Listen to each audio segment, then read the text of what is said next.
Caitlin Shaw had $8 in her coat pocket when her mother slid the clock tower agreement across Benjamin's kitchen table. "That's the amount the estate has to receive," Lori said. "It can't just be handed over." Hunter leaned against the counter with Benjamin's electric drill at his feet. He had already packed their grandfather's best tools into 3 plastic storage tubs. The house smelled of dust, cold coffee, and the lemon cleaner Lori had used on the cabinets before the real estate photographs. Caitlin looked at the agreement, then at her mother. "You're selling it to me. We're giving you the option to take it for $8. Lori pressed her lips together. She was 56 and had spent the 2 months since her father's death afraid of every envelope that arrived. Tax notices frightened her. Repair estimates made her angry. The condemned tower frightened her most, because nobody could give her a clean answer about what demolition might cost. "If you don't want it, don't sign," Hunter said. He said it easily. At 31, Hunter had learned how to make every family decision sound like a test someone else had failed. He had taken Benjamin's truck, the newer table saw, and most of the money from the sale of the small equipment trailer. Lori had taken the house and the savings that remained after funeral expenses. Both of them described those choices as practical. Caitlin had received a cardboard box of old photographs and the offer now lying in front of her. The first page identified the property as Bellwether Clock Tower, 14 Bellwether Street, Rawlins, Wyoming. The next page listed the condemnation notice, unsafe masonry, roof failure, restricted public access, and a 90-day stabilization deadline once ownership transferred. The final line said the sale included the tower and all abandoned contents. A brass key rested on top of the signature page. Caitlin touched it with one finger. "Why does it say everything inside?" "Because we're not emptying it," Lori said. "There's broken furniture, scrap wood, maybe old clock parts. Your grandfather kept all kinds of junk. He kept tools there. Not the useful ones," Hunter said. Caitlin glanced at the tubs beside his shoes. Hunter noticed. "Grandpa told me I could have those." "When?" "A long time ago. Before he died?" Hunter gave her a tired look. That's usually what a long time ago means. Lori picked up the coffee mug nearest her, discovered it was empty, and set it down again. She didn't want another argument about who Benjamin had promised what. He had made casual promises while repairing porch steps, changing oil, and sorting screws into jars. Now, every loose remark had become something Hunter could claim and Caitlin could question. "The lawyer made the list," Lori said. "The estate sale agreement is plain. You buy the tower as it stands. You accept the deadline and the condition. After that, it's separate from the estate. And if part of it falls into the street, it becomes your responsibility." Hunter folded his arms. "Which is why you shouldn't do it." That surprised Caitlin more than the offer. "You don't want me to take it? I don't care. I'm saying you can't afford it." He was right, and all 3 of them knew it. Caitlin had lost her room when Lori decided to prepare Benjamin's house for sale. Her temporary warehouse work had ended the previous Friday. Everything she owned was packed into the back of her aging car, except the clothes she had washed that morning. She had asked Lori if she could stay in the spare room for another month. Lori had said the estate needed a clean break. Now Hunter tapped the condemnation notice. "You see the part about 90 days? I can read. You couldn't pay a mason for 90 minutes. "Hunter," Lori said. "What?" "Somebody has to say it clearly." Caitlin waited for her mother to disagree with him. Lori didn't. She straightened the stack of papers instead. Through the kitchen window, Caitlin could see the narrow strip of yard where Benjamin had taught her to use a handsaw. He had started her on a piece of pine clamped to an old bench. She'd cut crooked, and Hunter had laughed until Benjamin handed him the board and told him to do better. Hunter's cut had been straighter. Benjamin had still made him sand both edges. The bench was gone now. Hunter had sold it with the trailer. Caitlin picked up the brass key. It was heavier than a house key and worn smooth around the hole. A small letter B had been stamped into the bow. "Grandpa carried this," she said. Lori looked at it. "Probably. Even after the tower was condemned, he had keys to everything. Why did he keep paying for little repairs there?" Lori's chair scraped against the floor. "Caitlin, I don't know. Dad liked the tower. He liked machines nobody else had any use for. That doesn't mean there's some plan we missed." Caitlin hadn't said there was. Still, the answer came too quickly. Hunter pulled out the chair opposite her and sat down. His voice softened, which usually meant he wanted something settled. "Look, Take the photographs. Take Grandpa's old coat if Mom hasn't donated it. Don't take on a condemned building because you're upset.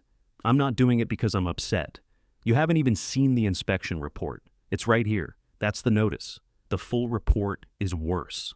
Lori reached into a folder and removed several stapled pages. She had kept them underneath the agreement. Caitlin held out her hand. You could have started with that. I was going to show you. After I signed, before you signed. Don't make this ugly. Caitlin read the report while Hunter checked his phone. The tower needed loose stone, removed or secured. 2 roof sections were allowing water into the upper floors. The bell break couldn't be trusted. The timber platform beneath the bell assembly required inspection before anyone worked below it. The ground floor door had to remain locked because the city considered the interior unsafe.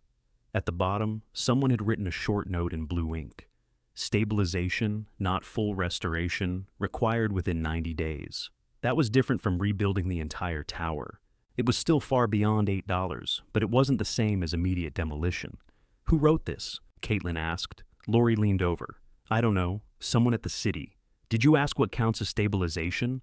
The dangerous parts have to be made safe. That isn't an answer. It's the answer they gave me. Hunter looked up from his phone. You're doing that thing? What thing? Looking for a tiny gap so you can pretend the whole problem changes. Caitlin read the line again. Benjamin had taught her to pay attention when 2 descriptions didn't match. A machine that would not run was not always broken. Sometimes it was locked, jammed, dry, or simply being used wrong. Those differences mattered. What did the demolition estimate say? She asked. Lori's expression tightened. Hunter answered. Too much. How much? It doesn't matter if you take it. So, that's why I'm being offered the tower. Lori pushed back from the table. You wanted part of the estate. I wanted to be treated like I belonged in the family. You are part of the family. Then why did Hunter choose first? He helped your grandfather with the house. Caitlin stared at her. I took Grandpa to appointments. I brought groceries. I cleaned that tower with him for 2 summers. And then you left for Casper. For work. You still left. There it was, quiet and ordinary. Lori didn't raise her voice. She didn't have to. Caitlin had taken a hotel laundry job in Casper because it was the first steady work she could get. She sent Benjamin money twice when his heating bill ran high. She came back when he became sick.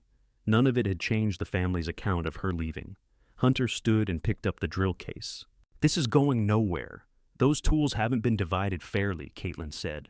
They're already on the inventory, with your name beside them, because Grandpa wanted me to have them. And the tower has my name beside it because nobody else wants the bill. Hunter's jaw shifted. He wanted to deny it, but Lori had already looked away. Caitlin turned to the last page. The agreement was short enough to understand. The estate, through Lori as its representative, sold the property at 14 Bellwether Street to Caitlin Shaw. The sale included the structure, fixtures, keys, and all abandoned contents present at transfer. Caitlin accepted the property in its existing condition. Lori had signed that morning. Hunter's signature appeared below hers as a consenting beneficiary. They had wanted this finished before Caitlin arrived. She took the 8 crumpled dollar bills from her pocket and flattened them on the table.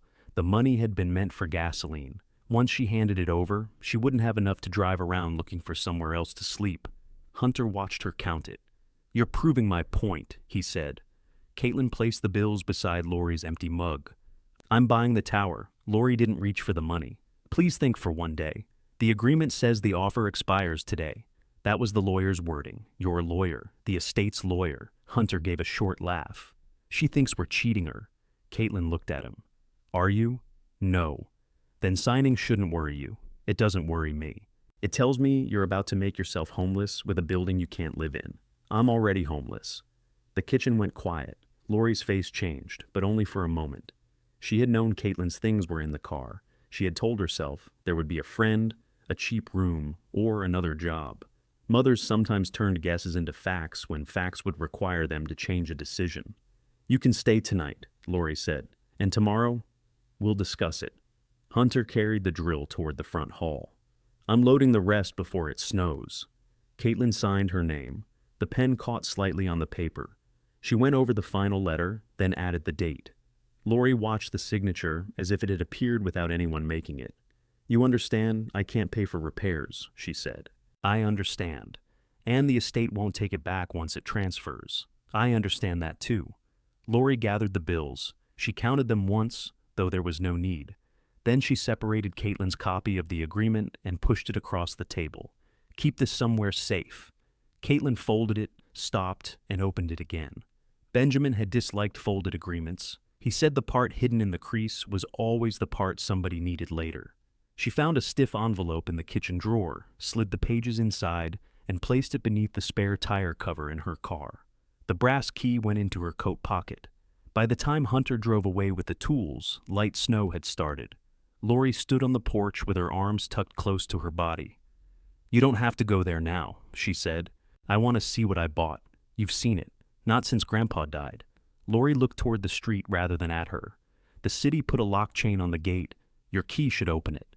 "Should? They changed something after the last inspection." "I don't know." Caitlin got into her car. The fuel gauge sat just above empty. She started the engine, waited for the windshield to clear, and drove 6 blocks through Rawlins. Bellwether Street ran behind the older brick shops near the railroad. The tower rose at the end of it, square and narrow, with a clock face on each side. 2 faces had stopped at different times. The north face had lost a hand. Snow gathered along the stone ledges and blew through the open louvers near the bell. A red condemnation notice had been fastened to the fence. Caitlin parked at the curb and read it through the wire. Unsafe structure, no public entry. Owner access limited to inspection and stabilization work. Owner. She took the brass key from her pocket. The gate chain was orange with rust, and the padlock resisted so hard she thought Lori had given her the wrong key. Caitlin pushed it in again, lifted the weight of the chain, and turned slowly. The lock opened. That was her first useful answer. Beyond the gate, weeds and wind-blown paper covered the narrow yard. One lower window was boarded. Another showed a dark room with a metal work table inside. The tower door stood beneath a shallow stone arch. Its green paint blistered, but its hinges straight. Caitlin closed the gate behind her. She wrapped the chain back through the bars and put the lock in her pocket so nobody could fasten her inside.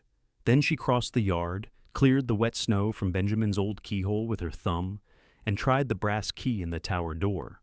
It turned halfway and stopped. Caitlin pulled it out, rubbed the teeth against her sleeve, and tried again. The lock gave a dry click. When she pressed the handle, the door moved less than an inch. She put her shoulder against it. Something scraped across stone inside. The door opened far enough for her to slip through, then settled against a pile of plaster that had fallen from the wall. The ground floor was colder than the yard. 4 narrow windows gave just enough light to show a work platform, empty shelves, and a wooden stair climbing along one wall. A thick rope hung through the center of the room. Its lower end had been looped around a cleat fixed to a timber post. Caitlin left it alone. Snow had blown beneath the door and melted across the stone floor. She used the edge of her boot to clear a path, then pulled the door shut behind her.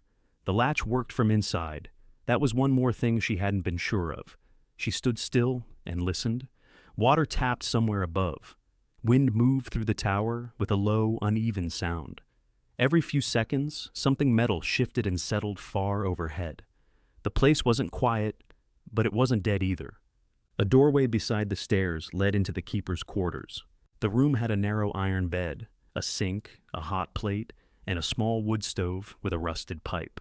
A second room held a desk, 2 chairs, and a cabinet with one door missing. Benjamin's green thermos stood upside down in the sink. Caitlin picked it up. A strip of masking tape was stuck to the bottom. Her name was written on it in Benjamin's blocky handwriting. Cat's tea. Leave it alone. She stared at the words longer than she meant to. During those summers, Hunter had taken Benjamin's good thermos to fishing practice twice and left it in his truck both times. Benjamin had bought this cheaper one at a gas station and told Caitlin it was hers. She drank sweet tea from it while they brushed dust from the clock gears. She had forgotten about it. Benjamin hadn't. The lid was missing, and the inside smelled faintly of old coffee. She rinsed it at the sink before remembering there was no water. The tap turned without producing anything. Caitlin set the thermos on the desk. She tried the wall switch. Nothing happened. The breaker box beside the outer door had 3 paper tags hanging from it. 2 switches were off. The third had been tied down with wire. She took a photograph with her phone instead of touching it. That was the sort of choice Benjamin used to praise. He never praised her for being clever. He praised her for stopping before she made a bad situation harder. The bedroom window had a crack running from one corner, but the glass remained in place. Part of the ceiling sagged above the bed. A dark stain covered the plaster, and a saucepan on the mattress held an inch of brown water. Caitlin lifted the pan. Fresh drops struck the bottom. She moved the bed away from the wet section. One leg caught on a floorboard and nearly folded under. She found a brick near the stove, wrapped it in an old dish towel, and used it to support the frame. It wasn't a repair. It was enough to keep the bed level. She opened the cabinet and found a broom, a bucket, 2 candles, and a box of wooden matches sealed inside a glass jar. Benjamin had stored them where damp air couldn't reach them. She struck one match. It flared at once.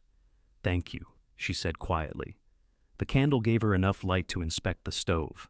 The ash drawer had been emptied. The pipe looked connected, though she had no intention of lighting a fire before someone checked the chimney. She swept fallen plaster from the floor and carried it outside in the bucket. By the third trip, snow had covered her footprints. Her phone rang as she came back through the gate. Lori's name appeared on the screen. Caitlin answered. "Hi, are you inside? I'm standing in the yard. That isn't what I asked." "Yes, I went inside." Lori breathed out through her nose. "The notice says restricted access. It says the owner can inspect it. You aren't an inspector. I'm the owner."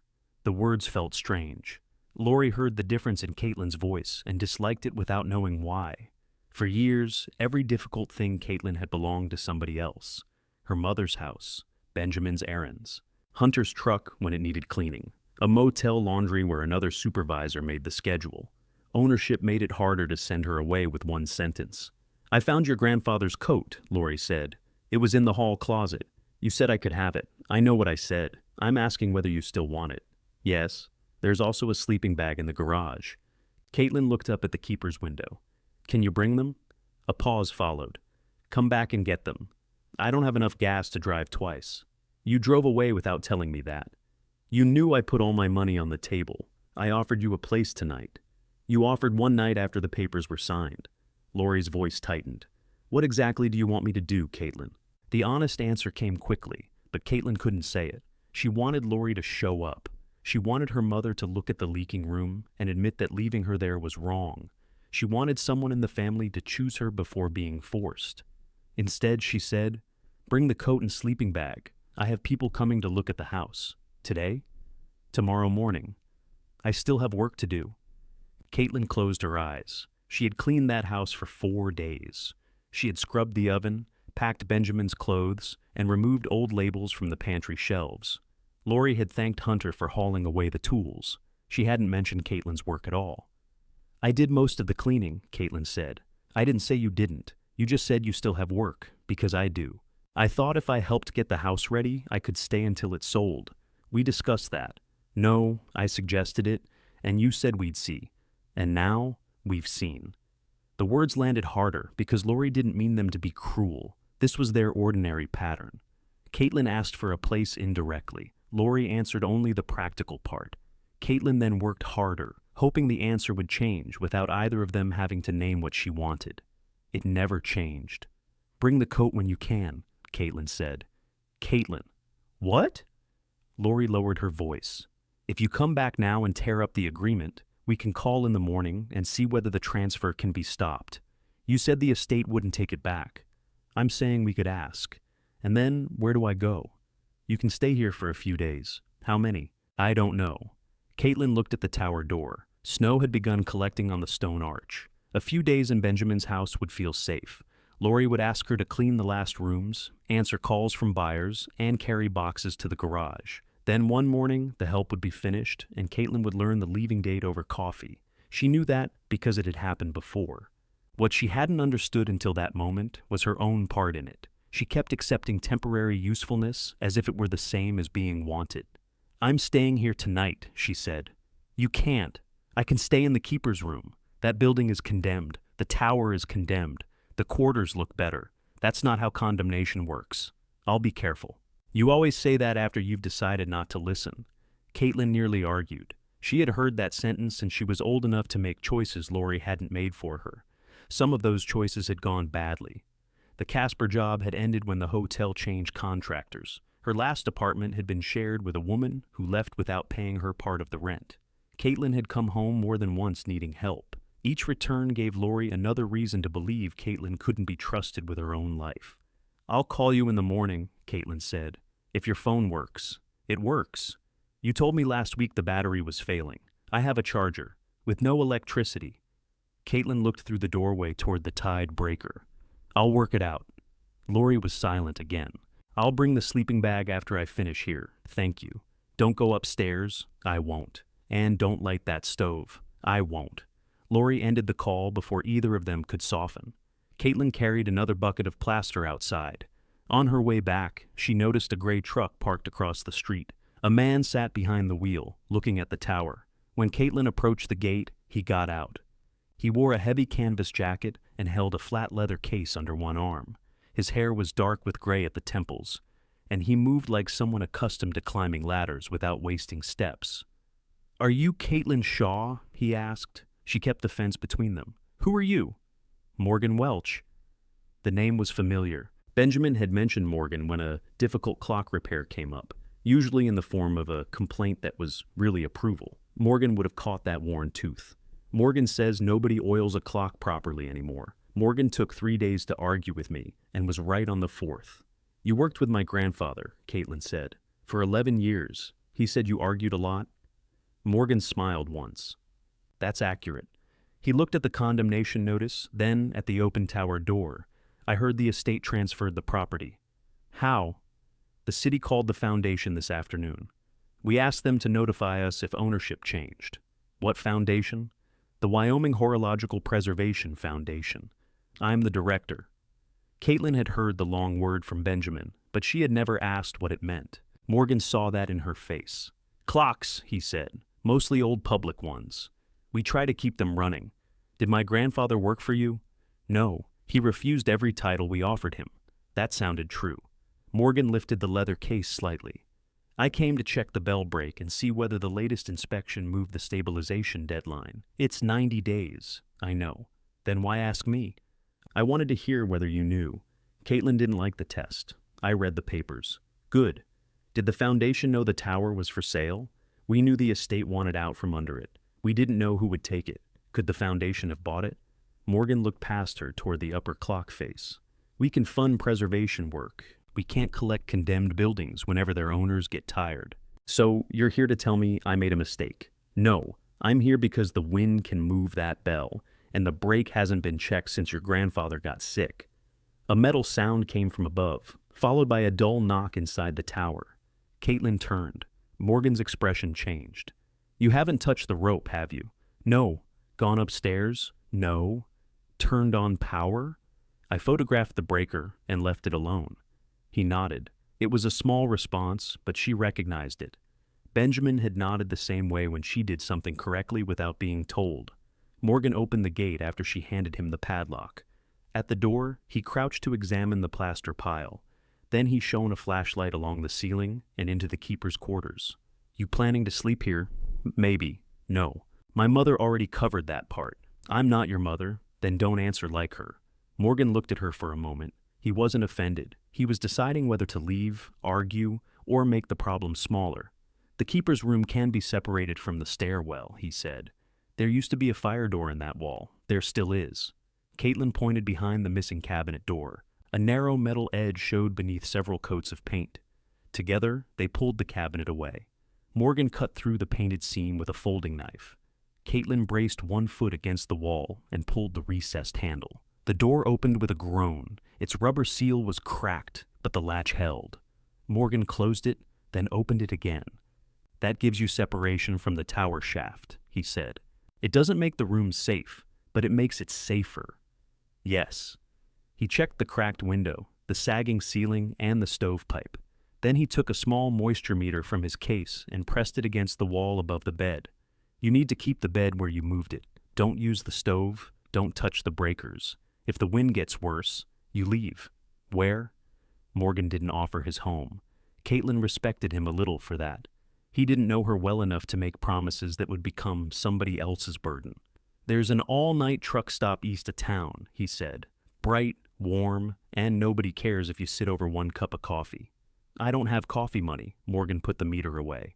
Then I'll buy the coffee if the wind gets worse. It wasn't belonging. It wasn't even trust. It was a clear offer with clear limits, and Caitlin knew exactly what it meant.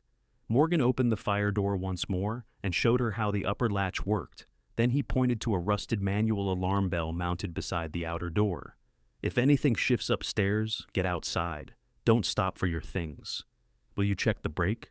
Tomorrow, with another person here and daylight above us. Who? Someone your grandfather trusted with this structure. Morgan wrote his number on the back of the condemnation notice, then stopped. Take a picture, he said. The city won't want writing on their notice. Caitlin photographed the number. After he left, she dragged the cabinet clear of the fire door and swept the track until it closed without sticking. When Lori arrived, Caitlin would no longer have to defend an open room beneath an unsafe tower. She had found Benjamin's thermos. She had recovered the fire door. More importantly, she had heard one person tell her what help included and where it ended. Caitlin lit one candle, placed it inside a clean jar, and began brushing loose paint from the latch. The paint came away in curled strips. Beneath it, the latch was dark steel, not rusted through as she had expected. Caitlin rubbed a candle along the track, worked the handle several times, and got the fire door to close without using her shoulder. Headlights swept across the keeper's window. Lori parked beside Caitlin's car and came through the gate carrying Benjamin's coat, a rolled sleeping bag, and a grocery sack. She stopped inside the tower door. You cleaned, only the floor. It looked worse before.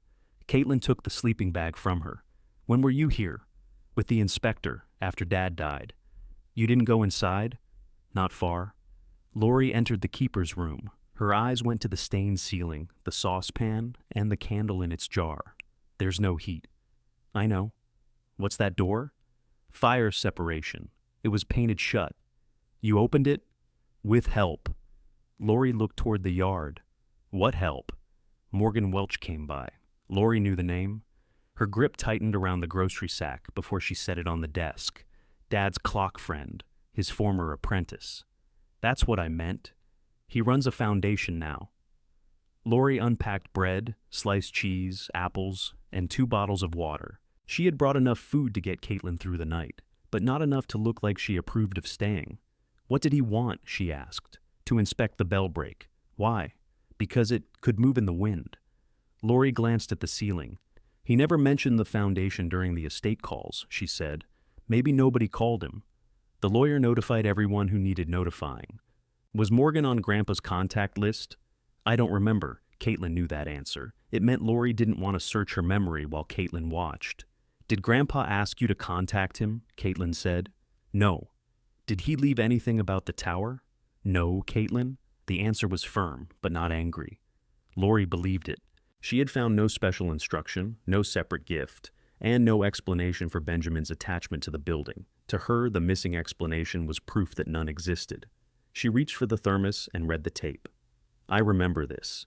He kept it. He kept everything. Caitlin took the thermos from her and set it near the candle. Not everything. Lori understood the reference to Hunter's tubs. She didn't answer. The wind pushed against the outer door. Dust fell from the plaster pile. You should come back with me, Lori said. I'm meeting Morgan in the morning. You can drive here from the house. I can't keep spending money on gas. I'll give you some. And then what? Then you won't be sleeping in a condemned building. Caitlin unrolled the sleeping bag across the iron bed. If I take your money, you'll expect me to undo the sale. I'll expect you to be sensible. That's the same thing. Lori stepped closer. You don't have to turn every offer into a trap. Caitlin nearly said that Lori didn't have to put a condition inside every offer. Instead, she smoothed the sleeping bag and checked that its edge didn't touch the damp wall. I'll call if the wind gets worse. Call me, not that man. Why? Because I'm your mother. The answer carried the importance Lori needed from the relationship. Caitlin heard it clearly. Lori wanted to be the person called in danger. She didn't want to be the person who made room before danger arrived. I'll call whoever can help with the problem, Caitlin said. Lori put on her gloves. You've known him for 5 minutes. I know. The admission removed the argument Lori had prepared. She looked around once more, then left without hugging her. Caitlin locked the gate behind her. The wind eased after midnight. She slept in her clothes beneath Benjamin's coat and woke whenever water struck the saucepan. At dawn, the candle had burned out, and frost had formed along the inside of the window. She ate one apple, drank half a bottle of water, and carried the inspection report into the ground floor room. The language that had frightened Lori still looked broad. Unsafe masonry. Possible platform deterioration. Roof failure. Possible wasn't the same as confirmed. Caitlin photographed every page. Then she called the number printed beneath the city seal. A woman answered and transferred her twice. The man who finally took the call didn't give his name. His voice sounded tired before Caitlin finished explaining why she was calling. "The deadline is already in the notice," he said. "I understand the deadline. I need to know what work satisfies it. That depends on what your contractor finds. I don't have a contractor yet. Then you need one. I have someone inspecting the clock and a retired fire chief looking at the structure this morning." There was a pause. "Isaac Gilbert? I think so. If Gilbert says the public hazard is controlled, we'll listen. You still need photographs and a written description of the work. Does the tower have to be fully restored within 90 days? No. Does it have to be demolished? Not if it's stabilized." Caitlin sat on the edge of the work platform. "What exactly is the public hazard?" she asked. "The west parapet has shed material twice. One piece struck the roof next door last spring. The bell assembly can't be trusted in high wind. Water entry is affecting the upper framing." The report in her hand mentioned loose masonry. It didn't say stone had already fallen onto another building. "Why isn't that in here? What date is your report?" Caitlin read it to him. "That's the estate copy. There's an update attached to the current notice. I wasn't given an update. You own the property now. Come to the office with identification and get the complete file. Can you email it?" Another pause followed, this one longer. She heard keyboard keys. Yes. The updated pages arrived before the call ended. They included photographs of broken stone on a tar roof and a short complaint from the neighboring property owner. The city wanted temporary control of the parapet, a safe break or restraint for the bell, and protection against further water damage. The internal platform had to be checked before work continued beneath the bell. "Is there anything else?" Caitlin asked. "If those items are handled and documented, the condemnation can remain under review instead of moving to demolition." Can remain? It isn't automatic. Keep people out. Send progress photographs. Don't miss the deadline. When the call ended, Caitlin printed nothing because she had no printer. She saved the pages to her phone and emailed copies to herself. The deliberate call had worked. The tower wasn't facing demolition simply because it was old. It was facing demolition because 3 specific hazards had been left alone.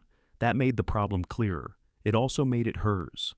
A red pickup arrived just after 8. Morgan got out carrying 2 hard hats.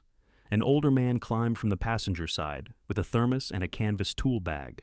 Isaac Gilbert was broad through the shoulders despite his age. His white hair had been cut close, and his work boots showed fresh mortar dust. He looked up at the west parapet before he looked at Caitlin. "Morning," he said.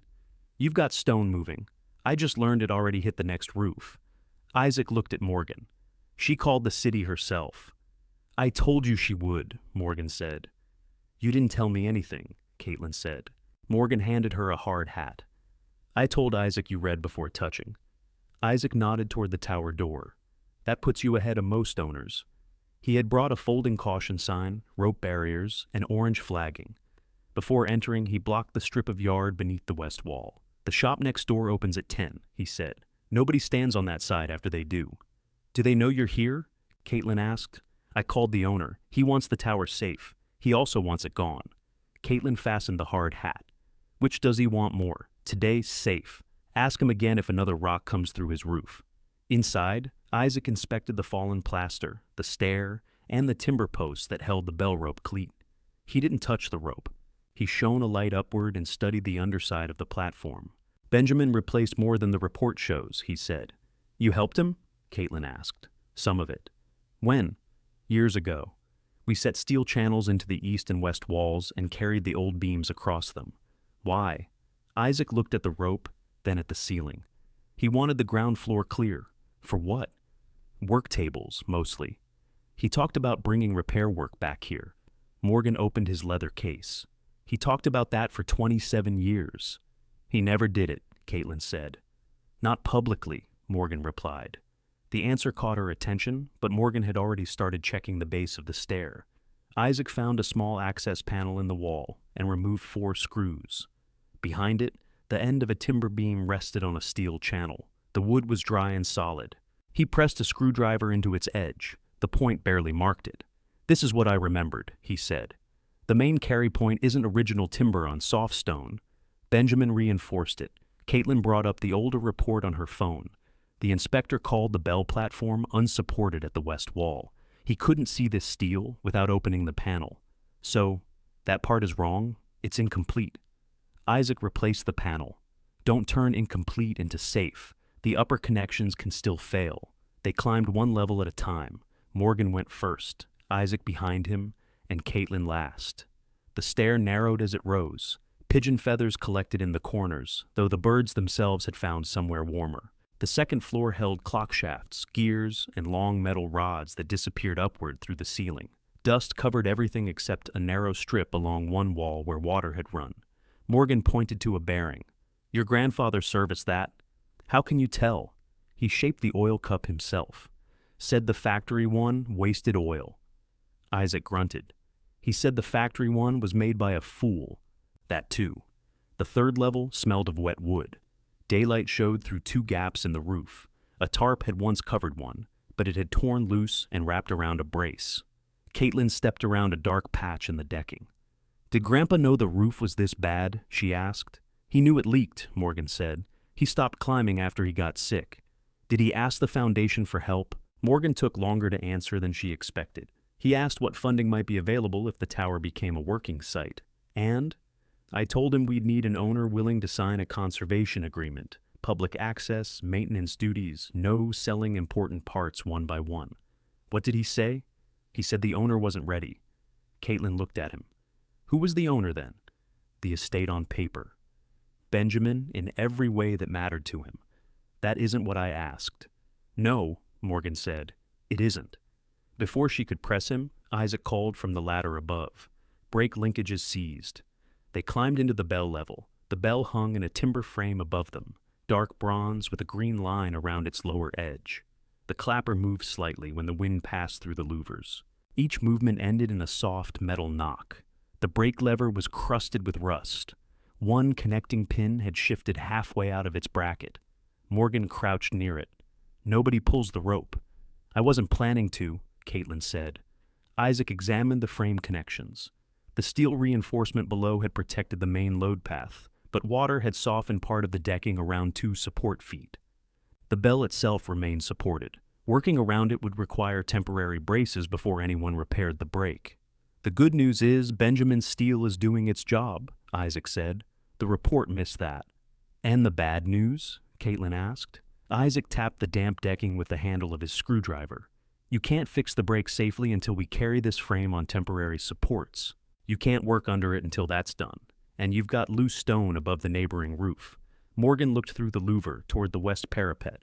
"The foundation can loan rigging and safety gear. Materials are harder." "How much harder?" Caitlin asked.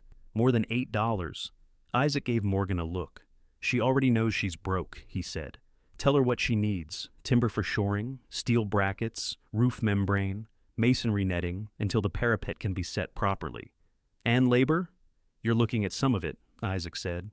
Caitlin understood the offer and the obligation inside it. Isaac would help because falling stone threatened other people. Morgan would help because the clock mattered to his foundation. Neither man had come to rescue her. She opened the updated city notice on her phone and showed them the 3 required hazards. "If we do temporary control first, will the city count visible progress?" Isaac read the page. "If it's real work," Morgan studied her. "What are you deciding?" "That I'm not trying to restore the whole tower in 90 days. "Good. I'm making these 3 things safe. Then I decide what the rest can become." Morgan nodded toward the torn tarp. "First deliberate job is keeping more water out." They returned to the 3rd level. Isaac secured a safety line. Morgan showed Caitlin where to stand and how to keep the folded membrane from catching the wind. When they pulled it across the smaller roof gap, it fit. Caitlin fixed the first edge beneath Morgan's direction. Isaac checked each fastener behind her. By noon, water could no longer fall through that opening. The second gap remained. The parapet still needed control. The break still couldn't be touched, but when snow began again, it struck the new membrane and slid away from Benjamin's reinforced frame instead of dripping through it. Isaac watched the water run off twice before he let Caitlin collect the tools. "That'll hold for now," he said. "Now means through ordinary snow, not through neglect." "I understand." "Good." Benjamin used to say that when he didn't. Morgan carried the safety line down. Benjamin usually said he'd get to it Tuesday. He rarely said which Tuesday. They ate lunch in the keeper's room. Laurie's bread had already gone stiff at the edges, but Morgan had brought soup in a wide thermos. Isaac poured it into 3 metal cups from his tool bag. Caitlin used Benjamin's green thermos for water. Morgan noticed the tape beneath it and said nothing. They made a materials list on the back of an old paper sack. Isaac could loan 2 shoring posts. Morgan's foundation owned lifting straps, clamps, and a portable brace. Caitlin still needed timber, brackets, rope, roof membrane, and masonry netting. She looked at the total Morgan entered into his phone. "I can't pay that. I know." "Does the foundation have emergency money?" "Some." "Then what's the catch?" Morgan set his cup down. "We don't call it a catch. We call it a purpose." "What purpose?" "Keeping historic clocks from being stripped, sold in pieces, or left to rot." "I'm not stripping anything. You've owned the tower since yesterday. And you've known me since yesterday. That's why I can't promise full funding." Isaac wiped his cup with a cloth. "Can you fund the immediate safety work?" Morgan considered it. The foundation's money came from people who expected records, photographs, and useful results. He couldn't spend it because Benjamin had once taught him to cut gear teeth. He also couldn't stand beneath the old bell and pretend the tower had no value until every form was complete. "We can cover emergency materials if the board chair approves," he said. "You provide access for a condition survey. You keep anything removed from the clock on site. We document every purchase. Do I owe the money back?"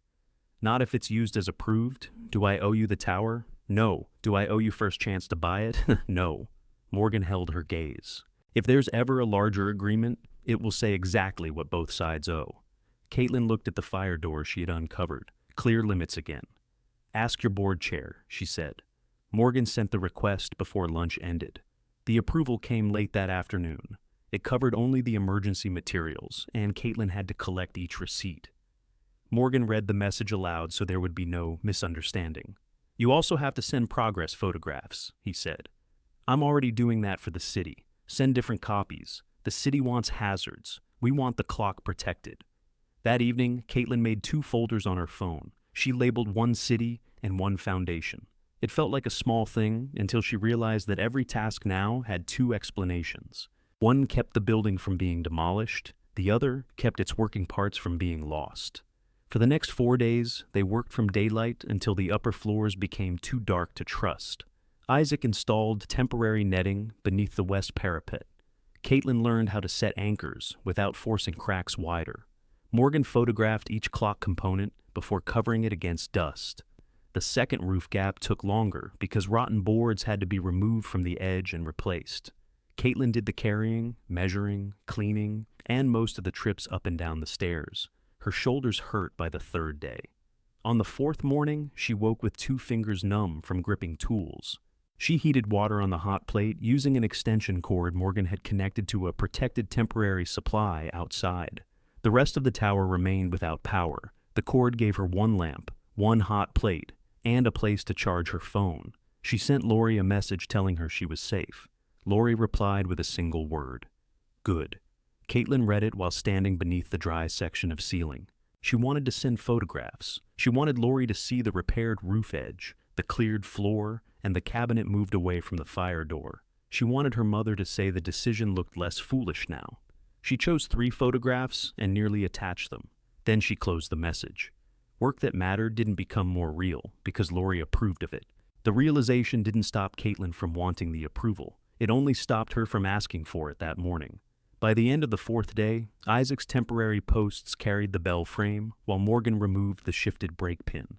The old pin had bent at one end. Morgan placed it on a white cloth, measured it, and found a replacement in the foundation service kit. "You carry parts for this bell?" Caitlin asked. "I carry parts for old mechanisms made by people who assumed their sizes were obvious." The new pin slid into place. Morgan cleaned the brake linkage while Caitlin held the lamp. Isaac stayed below, checking the shoring whenever they shifted weight. When the linkage finally moved, Morgan tested it by hand. Again, Isaac called. Morgan worked the lever a second time. The brake settled against the wheel. Above them, the clapper stopped moving with the wind. For the first time since Caitlin entered the tower, the soft metal knock disappeared. Isaac climbed up and checked the connection himself. Temporary supports stay until the wet decking is replaced. But the bell is restrained, Caitlin said. It is. Does that satisfy one city requirement? With photographs and my written description, it should. Caitlin sent both before they left the bell level. The city replied the next morning. The brake restraint and parapet netting counted as interim stabilization. The roof work counted as active water protection. Full stabilization still required replacement of the damaged decking and secure control of the loose upper stone. But demolition action would not move forward while verified work continued within the deadline. Caitlin read the email twice. Morgan leaned over her shoulder. That's a win. It says interim. Most useful wins do. Isaac came through the doorway carrying a coil of new bell rope. The existing rope looked sound from across the room. Up close, its lower section had flattened where it wrapped around the cleat. Several outer strands had broken. Benjamin had bound one area with waxed thread, but the binding had begun to separate. Can we ring the bell after this? Caitlin asked. No, Isaac and Morgan said together. Morgan took one end of the new rope. The brake works, but the frame stays braced. We're replacing this so nobody trusts a damaged rope later. Caitlin untied the old rope from the cleat. Dust fell from the fibers. Benjamin replaced the upper length, Morgan said. This lower section is older. How can you tell? Different lay, different color. He spliced them above the second floor. Isaac pointed to the flattened area. Feed the new rope alongside the old one. Don't pull the old line free until we know its route. The rope descended from the bell wheel through openings in each floor. At ground level, it passed through a smooth wooden guide beside the platform and ended at the cleat. Caitlin fed the new rope through the guide. It moved cleanly. When she lifted the old rope to compare their lengths, the lower end resisted. She stopped. It's caught, she said. Morgan crouched beside the guide. Don't force it. Caitlin lowered the rope. It went down an inch, then stopped with a firm pull from beneath the floor. That isn't caught above, she said. Morgan tested it gently. His expression changed. Where does this lower end go? He asked. It ends here, Isaac said. It doesn't. They followed the rope past the cleat. A short tail disappeared through a narrow hole in the side of the wooden platform. Dust and old grease had hidden the opening. Caitlin knelt and brushed it clean. Something hard struck her thumb beneath the rope fibers. She turned the rope and found a small brass band crimped around it. The band was dark with age, but one side had been polished by contact with the wood. A stamped mark appeared beneath the dirt. It was a narrow gear shape crossed by the letter B. Morgan took off one glove. That was Benjamin's service mark. You've seen it before? On repaired parts, on tools he altered, not on a rope. Isaac leaned closer. He marked positions sometimes, brake settings, gear alignment. Caitlin pulled the rope upward until the brass band met the edge of the guide. Resistance increased below. A dull sound came from beneath her knee. Not wood, not solid stone. She looked at Morgan. Did you hear that? He tapped the platform with the handle of a screwdriver. The first strike sounded hard and flat. 6 inches to the left, the sound deepened. Isaac took the screwdriver and tapped along the boards. The hollow area continued beneath the platform, wider than a floor joist gap. Caitlin pressed her palm against the wood. There's space under here. There shouldn't be, Morgan said. Isaac remained still. Caitlin looked at him. What? I helped Benjamin lower cases into this room years ago. What kind of cases? Wooden ones? Heavy. He said they were clock parts. Where did he put them? That's the part I don't know. You were standing here. I was carrying from the truck. He had canvas screens across this side of the room because he was doing masonry work. Once the cases were inside, he sent me upstairs to check the frame bolts. Did you see them again? No. Morgan tapped the floor once more. Did Benjamin rebuild this platform? He rebuilt something under it. I helped mix mortar and set steel, but he kept changing the job as we went. What was the job supposed to be? Reinforcing the tower. And what was it really? Isaac looked at the brass service mark. I never asked him clearly enough. Caitlin lifted the rope another inch. The resistance below grew stronger. Then the bell frame gave a faint creak above them. Morgan put his hand over hers. Stop. The brake is on. The frame is still on temporary supports. This rope connects to more than we understood. We don't pull anything until the damaged decking is replaced and the permanent supports are sound. Caitlin let the rope settle. We could remove one board, she said. No, Isaac replied. The platform helps brace the posts. If there's a void underneath, we don't know what carries the load. So, we can't look. Not safely. The answer felt different from Lori telling her not to enter. Isaac wasn't using danger to end the question. He was naming the work required before they could continue. Caitlin tied the old rope loosely, so the brass mark remained visible. Morgan fixed a paper tag above it that read, "Do not pull." The new rope stayed coiled on the floor. Outside, a car door closed. Lori crossed the yard without waiting at the gate. She had seen the netting from the street, the new roof edge, and the foundation truck parked beside Caitlin's car. None of those things comforted her. They made the tower look less like a burden everyone understood, and more like a decision moving beyond her control. She entered while Isaac was photographing the hollow section of floor. What happened? Lori asked. Nothing fell, Caitlin said. Then why are all of you standing there? Caitlin moved between her mother and the marked rope without planning to. We found something that doesn't match the floor. Lori looked at Morgan, then Isaac. What does that mean? We don't know yet, Morgan said. Lori's eyes went to the cleaned platform, the temporary wiring, and the folders of receipts on the work table. I came because I spoke to the lawyer, she said. The transfer hasn't been recorded by the county yet. Caitlin felt the envelope beneath the spare tire in her car as clearly as if she were holding it. What are you saying? I'm saying there may still be time for you to sell the tower back to the estate before this traps you in debt. Caitlin rested one hand on the platform above the hollow space. I'm not selling it back. Lori's face closed before she could hide it. You haven't heard what it could cost. I've heard enough to know I'm not signing it away today. I didn't bring papers. You brought the idea. I brought you a way out. Caitlin kept her voice level. You brought the estate a way back in. Lori looked toward the platform again. There is no back in. The county hasn't recorded the transfer. The lawyer said all of us could sign a cancellation. Would Hunter sign? He will if I ask him. Why would he care? Because he doesn't want another estate problem. Morgan closed his tool case. Isaac lowered the screwdriver. Neither man left, but both made themselves busy enough to give the women privacy. Caitlin said, The agreement is already signed. It can still be undone by agreement. Do you think it belongs to me? Lori answered carefully. I think we agreed to sell it to you. That isn't what I asked. Don't turn wording into a fight. Caitlin almost let the question go. That was another familiar habit.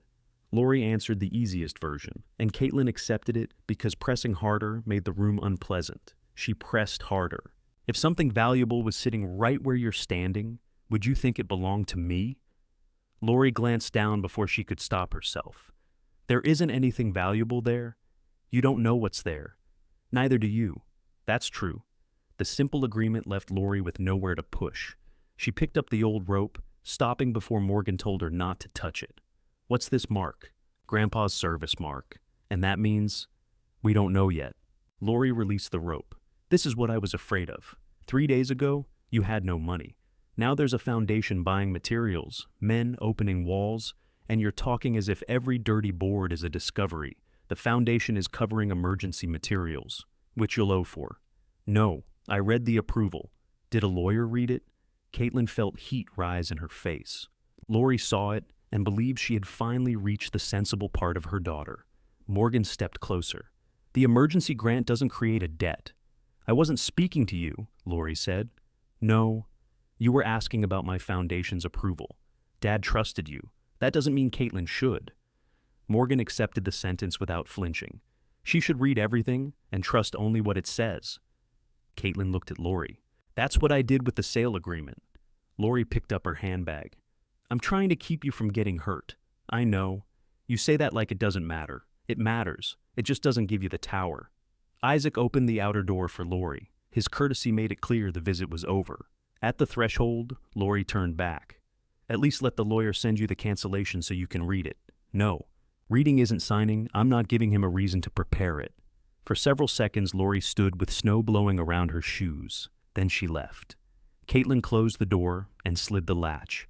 Her hands shook after the sound of Lori's car faded. Morgan noticed and poured the last of the soup into a cup without mentioning it. Isaac went upstairs to check the shoring. Was I wrong about recording? Caitlin asked. Morgan sat on the edge of the work platform. Recording tells the public about a transfer. The signed agreement is still an agreement. So the tower is mine. I'm not your lawyer. That isn't an answer. No, he said. It's the limit of what I can promise. Keep your signed copy safe. Don't sign anything new without understanding it. It's in my car. In this weather? Under the spare tire cover, Morgan considered that. Dry? Yes. Then leave it there until you have somewhere better.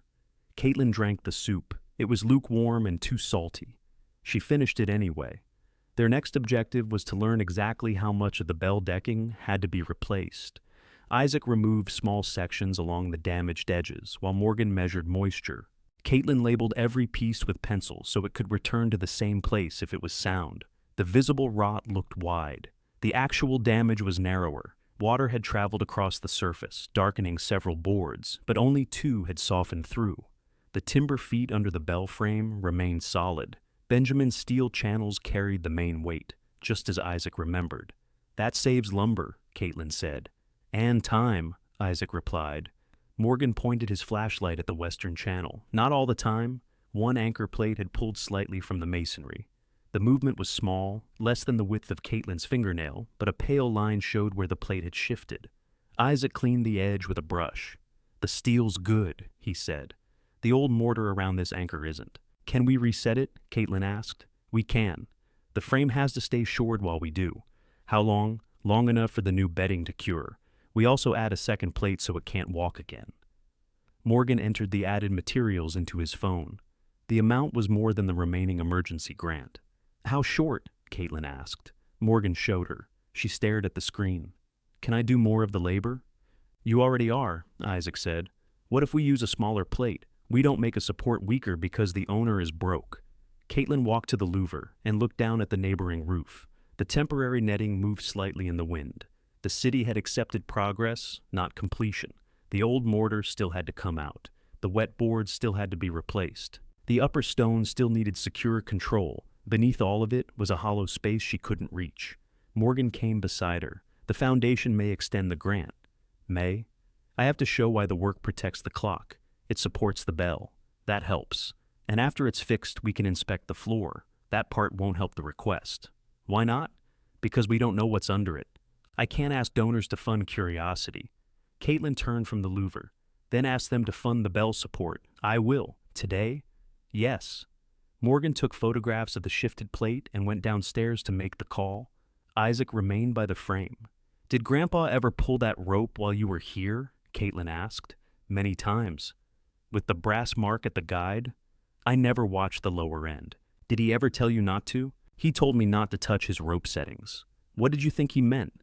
I thought he was particular, was he? Isaac smiled. Very. Caitlin helped him trace the load from the bell frame, into the channels, and down through the posts. The posts ended at the ground floor platform. If the platform covered an older opening, its framing might carry more than anyone had assumed. We need to know what supports those posts below, she said. We do. Can we inspect from the side? Maybe after we brace them independently. That means more material. It does. Every useful answer was narrowing the work and widening it at the same time. Morgan returned with his phone in his hand. The board chair approved an extension for the anchor and decking, he said. No exploratory work. No removal of the ground floor platform. Caitlin nodded. Fair. There's another condition. Of course there is. They want a written use plan before they consider anything beyond stabilization. I don't know the use yet. Then don't ask for more yet. Morgan looked around the bell level. Benjamin wanted this to function as a repair center. The ground floor had good access before the city closed it. The old keeper's room can support an office. If the clock runs again, the tower could train people instead of sitting empty. Isaac lifted one of the sound deck boards. It needs to stay standing first. I know. Caitlin listened without interrupting. A repair center sounded larger than anything she could claim. She knew how to clean parts, label trays, and follow a diagram. She didn't know how to run a foundation workshop or restore a public clock. What kind of people would train here? She asked. Adults learning mechanical restoration, Morgan said. Apprentices, career changers, people who can work with their hands and don't have a clean route into the trade. Would the Foundation run it? Not alone. Would I? That would depend on you. The tower door opened below. Isaac looked down the stair. We locked that, a man's voice called. Cat? Hunter. Caitlin descended first. She found him standing inside the ground floor with the padlock in one hand. How did you get in? Mom gave me the spare gate key. The city lock had 2 keys. She got one during the inspection. Caitlin held out her hand. Give it to me. Hunter glanced past her at Morgan and Isaac coming down the stairs. Mom said you had people working here. Give me the key. I came to check on you. You opened my gate without asking. It was an estate key. The estate sold the property. Hunter dropped it into her palm. Fine. Caitlin put it in her pocket. His attention moved around the room. The cleaned floor, new rope, tagged boards, tool cases, and foundation materials gave the place a purpose it hadn't shown during the estate inspection. What are you building? He asked. We're stabilizing the tower. Morgan carried the old rope toward the work table. Hunter read the name printed on Morgan's jacket.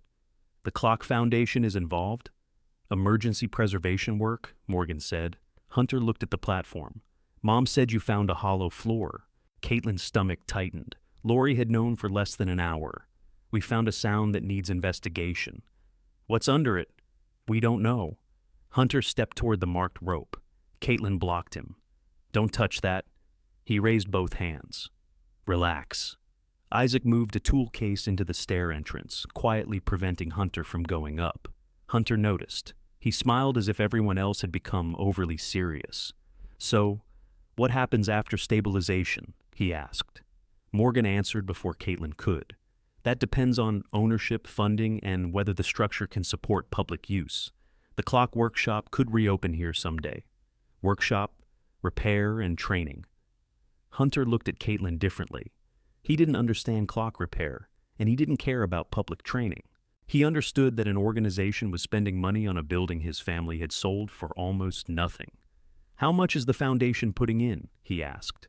That's between the foundation and the owner, Morgan said. Hunter nodded slowly. Right. He walked into the keeper's quarters without asking. His eyes passed over the sleeping bag, the hot plate, and Benjamin's coat. You're really living here, for now. You could have told me it had this room. You saw the inspection report. I didn't tour it, because it bored you. Hunter ignored that. Does Mom know about the workshop idea? She does now if you tell her. She's worried. She sent you to look. She asked me to talk sense into you. Caitlin leaned against the doorframe. Go ahead. Hunter lowered his voice. You don't have to fight Mom on everything. Sell it to me instead. She thought she had misheard him. What? I'll take over the repairs. You walk away clean. You said it was a liability. It is. I can handle more risk than you. How much? Hunter looked toward the ground floor, calculating what would sound generous without feeling expensive. I'll give you $500 plus the $8 you paid. Caitlin almost laughed. The money would buy gasoline, food, and several nights somewhere warm. A week earlier, she might have taken it before he finished the sentence. Why do you want it? To keep the family from fighting. That has never cost you $500 before. His face hardened. The offer won't stay open, he said. Behind him, Morgan set the marked rope on the table. Its brass service band caught the temporary light. Hunter followed Caitlin's eyes and saw it. What did Grandpa mark? He asked. Caitlin stepped out of the keeper's room and closed the door behind her. That's not your question to answer. Hunter gave her a long look. You don't even know what you're protecting. That doesn't make it yours. I didn't say it was mine. You offered to buy it 6 minutes after you heard the word workshop. I offered you a clean exit. You offered what you thought I might take. Hunter put his gloves on. $500 is more than this place has given you. It gave me somewhere to sleep. That should tell you how low your standards are. The sentence hurt because it sounded like something Caitlin had already told herself. Hunter saw that and wished briefly that he could take it back without losing ground. Instead, he nodded toward the marked rope. If you change your mind, call before you tear up the floor. Caitlin opened the outer door. Hunter walked past her into the yard. At the gate, he turned. Mom's going to blame me when this gets worse. You could tell her it was my decision. She doesn't believe you make decisions. She believes you create emergencies. He left before Caitlin could answer. Morgan waited until the car pulled away. Do you want the professional answer or the personal one? He asked. Neither. Good. I didn't have a personal one. Isaac picked up the screwdriver and returned to the platform. I've got a professional answer. Nobody opens this floor today. Caitlin shut the door. They removed the loose dust around the post bases and marked the hollow area with chalk. Isaac tapped every few inches. Caitlin followed with a tape measure, writing the changes in sound on a sheet of cardboard. The hollow section wasn't a narrow gap between joists. It formed a rectangle beneath most of the platform. The edges lined up too cleanly to be accidental. Morgan crouched near the rope guide. If this were rot, the sound wouldn't stop on a straight line. If it were an old cellar, Caitlin asked, then the building records should show one. Do they? The city file shows a shallow foundation and no basement. Isaac tapped along the southern edge. The screwdriver struck something solid beneath the boards. Steel, he said. He moved 6 inches and tapped again. The same hard note answered. Caitlin knelt beside him. Part of Grandpa's reinforcement? Looks that way. Did you put it there? Isaac sat back on his heels. His face had gone still in the way it did when he was testing memory rather than material. We set a rectangular steel curb below this platform, he said. Benjamin gave me the measurements. I thought it was to spread the post loads. Did it need to be a rectangle? Not that size. Did you ask? I asked why he wanted so much clearance in the middle. He said he needed room to service what mattered. Morgan looked at the rope. What did you think he meant? He asked. The clock. And now? Isaac rubbed chalk dust from his thumb. Now I think he was answering carefully. Caitlin ran the tape along the platform edge. The hollow area measured wide enough for more than pipes or a crawl space. The brass-marked rope entered near one corner. Whatever resisted below was part of something Benjamin had planned while reinforcing the tower. That was the useful answer. The space wasn't a defect the family had missed. It had been built. Isaac drew a simple support plan on the cardboard. Before they disturbed the platform, the 2 posts carrying the bell frame had to rest on independent shoes connected to the reinforced masonry. That meant exposing the lower edges, setting new brackets, and transferring the load away from the boards. The foundation grant covers the anchor upstairs, Morgan said. Not this. How much? Caitlin asked. Isaac listed the steel, treated timber, fasteners, bedding material, and a short equipment rental. Morgan checked local prices. The total came to more than $1,400. Caitlin sat on the bottom stair. Hunter's offer would give her $500 and remove every remaining cost. She could sleep somewhere warm for a while. She could search for work without carrying buckets of plaster before breakfast. She could stop waiting for stone to fall. Morgan put his phone away. There's no shame in pausing. What happens if we pause? We complete the work already approved. We keep the platform closed. And the 90 days. The city may accept the stabilization without this lower work if the bell stays restrained. So, I could meet the deadline and never find out what's under there, yes. Isaac folded the cardboard. Curiosity doesn't make a building safe. No, Caitlin said, but the posts still bear on a platform nobody understands. They've stood this long. That isn't what you'd say if this were the roof next door. Isaac studied her for a moment, then nodded. Fair. Morgan pulled a chair from the keeper's room. What can you actually spend? Caitlin looked through the window at her car. The heater worked only on its highest setting. The rear tires were worn. The passenger window needed help to close. It was still the only thing she owned that someone might buy. My car. Morgan followed her eyes. You need transportation. I need the supports. You need food, too. I know. Knowing isn't budgeting. She looked at him. You said the foundation can't fund curiosity. It can't. Then I won't ask it to. Morgan didn't argue again. He had learned from Benjamin that warning a person once was respect. Repeating the warning until they obeyed was control. Caitlin spent the afternoon taking photographs of the car. She listed its faults before anyone could discover them and used them to lower the price. A used vehicle yard on the edge of Rawlins offered $1,800 if she brought it before closing the next day. The amount was less than she hoped and more than she expected. That night, she slept badly. Each time the saucepan caught a drop, she thought about the car keys on the desk. Selling it would turn the tower from a bad property into the center of her daily life. She couldn't drive away when the room got too cold. She couldn't reach work across town unless someone helped, or she walked. By morning, the decision still frightened her. She drove to the yard anyway. The man at the counter checked the title, walked around the car, and lowered the offer because of the tires. Caitlin pointed to the message on her phone. You offered $1,800 after I listed the tires. That was before I saw them. The photographs show them. He looked again. $1,750. $1,800. He expected her to need the sale more than he needed the car. He was right, but she didn't change her face. After a minute, he printed the original amount. Caitlin signed. She removed her phone charger, a wool hat, and the envelope from beneath the spare tire cover.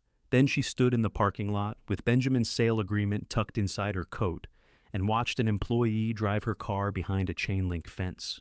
Morgan had offered to collect her if she called. She didn't call. She walked back toward town carrying the charger and hat in a grocery bag. The wind pushed against her for most of the way. By the time the clock tower came into view, both heels had rubbed raw. Isaac's pickup was parked outside. He saw her walking and came through the gate. Where's the car? Sold? You walked from the vehicle yard? Yes. That's nearly 4 miles. I know. He looked at the way she was favoring one foot. Sit down. I need to order the steel. You need to take off those boots before your socks stick. Inside the keeper's room, Isaac found adhesive bandages in his tool bag. Caitlin cleaned the broken skin with bottled water and covered both heels. Morgan arrived while she was putting her socks back on. He placed a paper cup of coffee beside her. I heard. Rollins is small. Isaac called me. That's less mysterious. She took the envelope from her coat and opened it on the desk. The sale agreement was dry. She laid it flat beneath Benjamin's thermos. Morgan glanced at the signature page, then away. How much do you have after materials? Enough for food if I'm careful. And transportation, I'll walk. Winter isn't impressed by determination. Then I'll ask for rides when I need them. That answer cost Caitlin something to say. Asking for help had always felt like handing someone proof that Hunter was right. Morgan heard the change. I come here most mornings, he said. Ask the night before. Isaac added, I leave by 3. Don't ask me at 3:10. Caitlin almost smiled. Clear limits. Best kind, Isaac said. She ordered the steel and timber. After paying the materials supplier and rental deposit, the remaining cash fit inside the envelope with the agreement. Her phone rang before she finished. Lori said, Tell me Hunter misunderstood. About what? You selling your car? He didn't know. The vehicle yard called him. He'd been looking for a truck there. Caitlin closed her eyes. You sold your only car to work on that building, to support the bell frame. You turned down Hunter's offer and then sold your car. Yes. Lori went quiet. Caitlin could hear a drawer closing at Benjamin's house. I cannot keep fixing these decisions, Lori said. I didn't ask you to. You will. No. You always come back when the plan falls apart. Caitlin rested her fingers on the signed agreement. Then this time, I won't. Don't say things just to hurt me. I'm telling you, I heard the limit. What limit? That your help is for getting me back to the decision you wanted. That is not fair. It may not be. It's still how it feels. Lori's breathing changed. I'm not bringing more food to the tower. All right, and I'm not lending you my car. I didn't ask. Then what do you want from me? Caitlin looked at the green thermos, the marked rope, and the chalk rectangle on the platform. I wanted you to believe I could do something worth finishing. Lori had no practical answer for that. She ended the call. The permanent materials arrived the following morning. Caitlin helped Isaac carry each piece inside. They reset the loose upper anchor first, replaced the 2 softened deck boards, and added the second plate. The work took several days because the bedding material had to cure before they transferred any load. Caitlin kept every receipt, sent every photograph, and learned to check the supports each morning before climbing. When the upper frame no longer depended on the temporary posts, Isaac inspected every connection twice. Then they installed the independent lower shoes around the hollow platform. By the time the last fastener tightened, Caitlin's cash was almost gone. Her car was gone. Lori had stopped calling, but the bell frame was sound and the platform no longer carried its weight alone. Morgan brought a blank sheet for the foundation's requested use plan. Stabilization may be enough for the city, he said. What's enough for you? A week earlier, Caitlin would have said a safe room and time to find a job. That answer no longer fit. She took the pencil. I want to know what Benjamin protected under this floor, she said. Then I want the clock working, and I want this place used for the work he couldn't finish. At the top of the page, she wrote Working Repair Center. Morgan read the words, then slid the page back. That's a goal, not a use plan. What's missing? Who works here? Who enters? What the foundation funds? What you provide? How the public gets access without getting hit by masonry? The masonry won't hit anyone when we're done. Put that in the plan with better wording. Caitlin sat at the work table. You said Benjamin wanted adult apprentices. He wanted people who could learn the trade and stay with it. He complained that every repair shop wanted experienced workers while nobody trained them. Did he plan to teach? He planned to complain until I taught. That sounds more realistic. Morgan pulled up a chair. He didn't write for her. When Caitlin asked how the foundation described its programs, he answered. When she used a promise the tower couldn't yet keep, he crossed it out. The first draft offered public clock repair access every day. Who unlocks the door? Morgan asked. I do. What if you're working somewhere else? Caitlin looked at the hot plate, her sleeping bag, and the cash remaining in the envelope. I'm not working somewhere else. Then how do you eat after that money runs out? She crossed out every day. The second draft described scheduled public hours, adult apprenticeship benches, protected storage for clock parts, and a separate private keeper's room. Caitlin would provide the site, daily oversight, basic maintenance, and recorded access. The foundation could provide conservation equipment, instruction, and approved project funding. Morgan tapped the words, recorded access. Why that? So nobody walks in because they used to have a key. He understood without asking who she meant. They spent the rest of the morning making the plan match the actual rooms. The ground floor could hold 4 workbenches without blocking the rope or stair. The keeper's quarters could remain private if the fire door stayed closed. A locked cabinet could store oils and small tools. Visitors would need a clear path from the outer door to the work area. The hollow platform remained outside the plan. Caitlin marked it restricted until inspected. When Morgan left to take the draft to the foundation, Caitlin didn't ask whether the board would like it. She asked when they would answer and what evidence they needed. Condition photographs, city status, and proof that you control the site, he said. I have all 3, then send them today. She did. Isaac arrived after lunch with stone samples in the bed of his pickup. The west parapet couldn't remain behind netting forever. He had found a repair mortar that matched the old stone closely enough to move with it during winter temperature changes. Closely enough isn't the same color, he warned. I care whether it holds. You will care about color when half the wall looks patched. I'll care after it holds. They set a small test area low on the yard wall. Caitlin mixed the mortar, while Isaac showed her how to press it deep around the stone instead of smoothing the surface too early. Her first joint looked neat and shallow. Isaac scraped it out. That was holding, she said. That was wearing a nice hat. Pack it again. Her second attempt filled the joint. The face looked rougher, but the stone didn't move when Isaac tested it. Better, he said. He made her do the next 3 without help. They worked on the parapet for 2 days from a secured lift. Morgan stayed inside near the bell frame because each vibration had to be watched. Caitlin removed only the stone Isaac marked. They cleaned the beds, reset each piece, and photographed its position. A cold front delayed curing. Caitlin covered the work with insulated blankets and checked them before dawn. She couldn't afford to lose a day's material because the temperature dropped. On the 3rd afternoon, Isaac removed the cover from the test section and pressed his thumb against the joint. It held. Caitlin checked the stone herself. Can we remove the netting? Not until I inspect the full run. He climbed the lift one more time. When he came down, he signed the work description and told Caitlin to send it to the city. The reply arrived before sunset. The city accepted the secured parapet, the controlled bell break, the repaired decking, and the roof protection as stabilization. The condemnation remained in place while broader restoration continued, but the demolition deadline was closed as satisfied.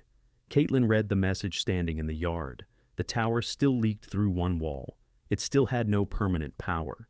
The clock faces disagreed with each other, and one hand was missing. None of that changed what the email said. The city was no longer counting toward a day when the structure had to come down. Isaac read it on her phone. Save copies in more than one place. I emailed it to myself. More than one place. Caitlin sent a copy to Morgan and stored another with the Foundation's project file. Then she folded a printed copy Morgan made later and placed it in the envelope with the sale agreement. That night, she slept without the saucepan beside her head. The repaired roof wasn't perfect, but the drip had moved to the far corner after Morgan sealed another seam. In the morning, she took down the red condemnation notice from the inside of the fence. The city required it to remain on the outer gate until the restricted status changed, so she fastened it there instead. People still needed warning. Caitlin simply no longer wanted the notice to be the first thing she saw from bed. Morgan arrived carrying the use plan with handwritten notes along one edge.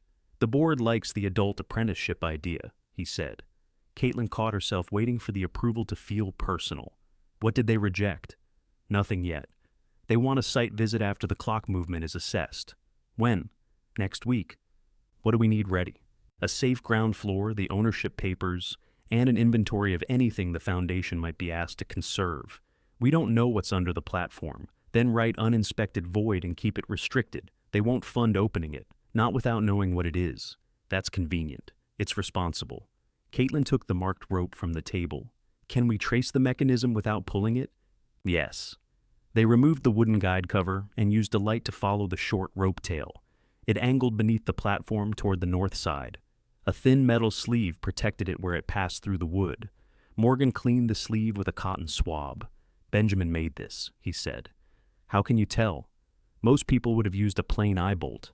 He turned a brass sleeve so the rope wouldn't fray. The sleeve wasn't visible until the cover came off. It lined up with the stamped band on the rope. Caitlin measured the distance between the band and the sleeve. "If the mark reaches this edge, what happens?" "We don't know. But that's the position." "It's a position." Caitlin wrote the measurement in her work notebook. She photographed the rope, sleeve, and guide from 3 angles. Then she retied the line without changing its length. Her new strategy was simple. She would put Benjamin's work back into safe service before asking it to explain itself. That included the clock. Morgan inspected the main movement on the second floor. Dust had settled over the frame, but the gears turned by hand. Benjamin had disengaged the face drives before he stopped climbing. The clock hadn't failed all at once. It had been made still. Why would he disconnect it? Caitlin asked. To prevent the wind from loading damaged hands, or because the bell brake became unreliable. Can we run the movement without the bell? Yes. We keep the strike train locked. He showed her the time train, the weight cable, and the winding square. The terms became easier when she could touch the parts. One train moved the hands, another controlled the bell. They didn't need to wake both. Caitlin cleaned old oil from the accessible bearings. Morgan watched her place each dirty swab in a separate tray. Benjamin taught you that, he said. He said dirt can tell you where it came from. He said that after I mixed 3 kinds together and made him guess. Caitlin found a hard black deposit near one bearing. This one's different. Morgan examined it. Old grease. Somebody used too much. Grandpa? Possibly. You can say he did things wrong. I just did. They removed the hardened grease and applied fresh oil sparingly. A face drive pin had been stored in a labeled tin on the frame. Caitlin checked its size against the empty linkage before Morgan let her install it. The southern clock face was the safest to test. Its hands remained balanced, and the exterior shaft showed no visible bend. Morgan attached the winding handle. 2 turns, he said. Then stop. Caitlin turned once. The cable tightened around the drum. On the second turn, the weight lifted several inches inside its protected shaft. The movement waited. Morgan released the maintaining catch. The escapement ticked once, then again. Caitlin held her breath without meaning to. Don't lean on the frame, Morgan said. She stepped back. The gears moved at a pace too slow to look impressive. One tooth passed, then another. A long rod turned toward the southern face. They went outside. From the street, the southern minute hand appeared unchanged. Caitlin checked the time on her phone and waited. Morgan stood beside her with his hands in his jacket pockets. Old public clocks teach patience badly. After 1 minute, the hand moved. The change was small, but there was no mistaking it. The hand that had been stopped since before Benjamin died advanced to the next mark. A delivery driver across the street noticed Caitlin looking up. He followed her eyes, then called to someone inside the neighboring shop.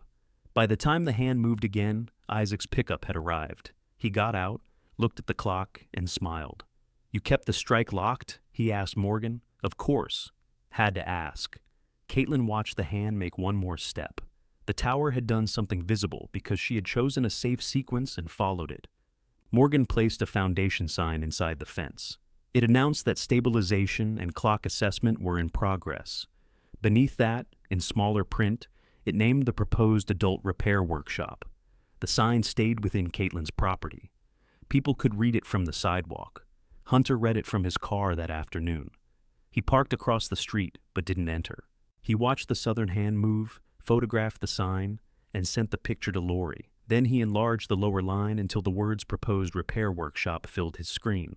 The tower now had a public plan, outside interest, and an owner who had stopped looking for permission. Hunter no longer saw $500 as an offer. He saw it as a mistake. The mistake bothered him enough to call Morgan's office before the foundation opened. He identified himself as a beneficiary of Benjamin's estate. He said the tower transfer hadn't been recorded when the sign went up. Then he said abandoned debris might belong with the property, but family tools and clock equipment did not. He never claimed to know what was under the floor. He only said nobody else knew either. Morgan arrived at the tower an hour later without his tool case. Caitlin noticed that first. What happened? The board chair received a call from Hunter. Isaac, who was checking mortar near the gate, stopped working. What did he tell them? Caitlin asked. That ownership of the tower contents is disputed. It isn't. I know what the agreement says. You've only seen the signature page. I've seen enough to know the board won't continue until someone reviews the whole document. Caitlin opened the fire door and went into the keeper's room. She took the envelope from beneath Benjamin's thermos. Morgan remained in the doorway. Before you hand me that, you need to understand what happens next. They read it. They may send it for outside review. They may ask the estate for its position. Anything under that platform will have to be inventoried before the foundation touches it. I was going to inventory it. You were going to inventory it for conservation. Now, every entry may become part of an ownership dispute. Caitlin held the envelope against her chest. Hunter signed the agreement. Yes. He watched Mom sign. Yes. It says all abandoned contents. Yes. Then why does one phone call stop everything? Because the foundation can't spend charitable money conserving property that may belong to someone who hasn't agreed. It belongs to me. Morgan lowered his voice. Then prove that cleanly. The sentence stung. Not because it was unfair, but because it sounded like every demand Caitlin had spent her life trying to meet. Clean the house, finish the errand, make no trouble, and perhaps somebody would admit she deserved a place. She looked at the paper in her hands. This time, the proof wasn't supposed to earn family approval. It was supposed to set a boundary. What did the board stop? She asked. The site visit is postponed. No additional funds, no conservation work.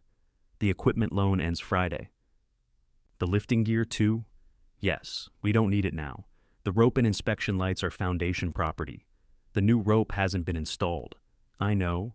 Caitlin went to the work table and touched the coil. Without Morgan's equipment and condition survey, the platform could remain closed for weeks.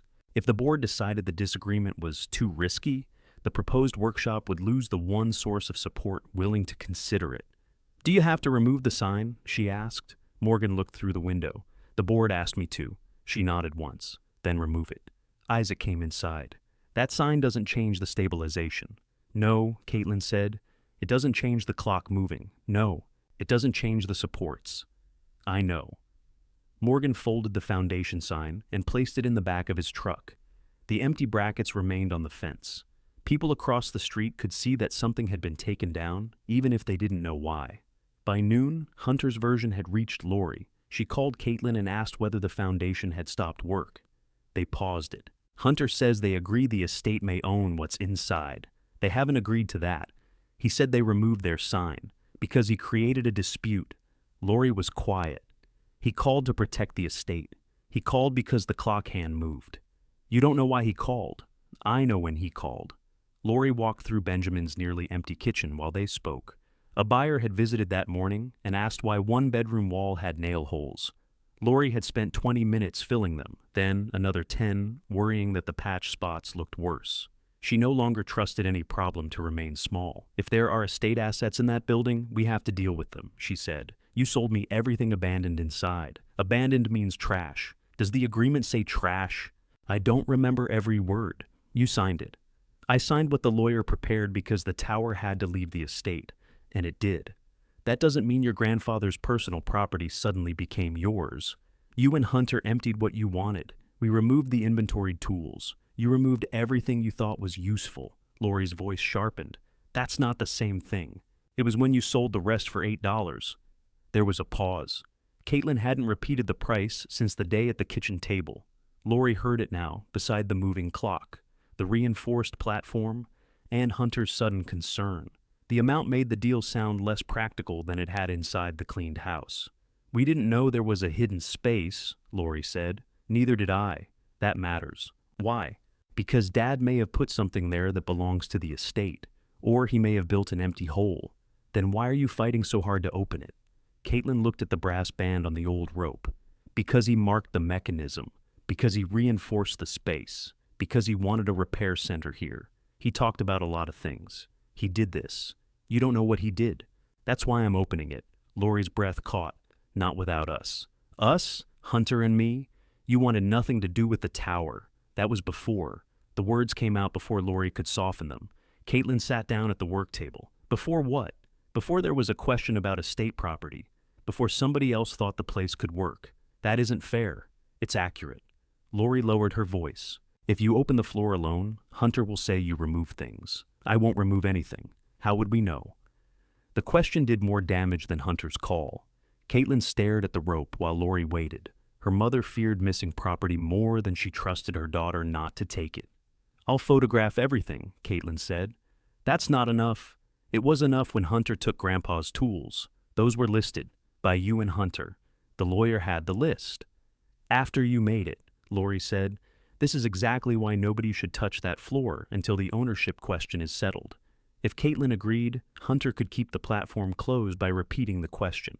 If she opened it privately, every object would become a new accusation. Either way, the hollow space stopped being only part of the tower. It became family ground again. I'll give you notice before it opens, Caitlin said. That isn't permission. I don't need your permission. Then what does notice do? It gives you a choice to witness it. Lori didn't accept. She didn't refuse either. After the call, Caitlin found Isaac behind the tower, removing a loose strip of old flashing. My mother thinks I might steal from the estate, she said. Isaac set the flashing on the ground. Do you plan to? No. Then make the room impossible to argue about. How? Fix cameras, continuous recording, mark every item before it moves, witnesses who don't benefit. Morgan benefits if the foundation gets a workshop. Then don't use only Morgan. You benefit if the tower stays safe. That's a public benefit, not ownership. Caitlin leaned against the wall. Her heels still hurt inside her boots. Would you witness it? Yes. Even if Hunter makes this ugly, he already has. Isaac lifted the old flashing. Your grandfather made me carry cases into this building. If they're still here, I should say what I recognize. If they aren't, I should say that too. That gave Caitlin one person who would stand in the room without asking for the tower. It didn't restore the foundation. Morgan returned after lunch to collect the loaned equipment. He wound the Southern Time train before packing the handle. The movement can run for 2 days, he said. After that it stops, unless the board clears me to return. Can I wind it? You can. You've done it under supervision. Does the board own the knowledge too? Morgan looked at her. No. He showed her the exact number of turns permitted with the current weight travel. Caitlin wrote it down, then performed the winding while he watched. The movement resumed its steady tick. That was one practical thing Hunter's call couldn't take back. Morgan packed the inspection lights, lifting straps, service kit, and unused new rope. The old marked rope remained because it belonged to the tower. At the door, he said, I'm sorry. You didn't make the call. I put the sign up before the papers were reviewed. I agreed. I'm still sorry. Caitlin held out the envelope. Take the agreement. Morgan didn't reach for it. If I submit this, the foundation will keep a copy. I know. The estate may receive questions. I know. If the agreement covers the contents, it also makes you responsible for whatever is there. Valuable, dangerous, damaged, all of it. I know. If Hunter challenges the wording later, this is the document everybody examines. Caitlin opened the envelope and removed the pages. Lori's signature appeared above Hunter's. Her own name stood at the bottom. She had paid almost nothing because her family believed the contents were nothing.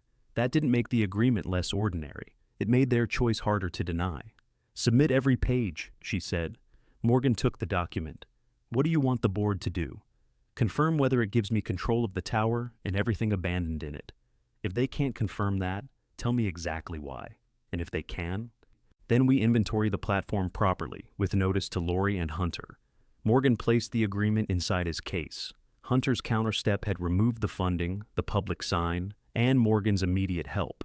Caitlin couldn't recover any of them by proving that Hunter's motives were worse than hers. She could only accept the same words that gave her the tower.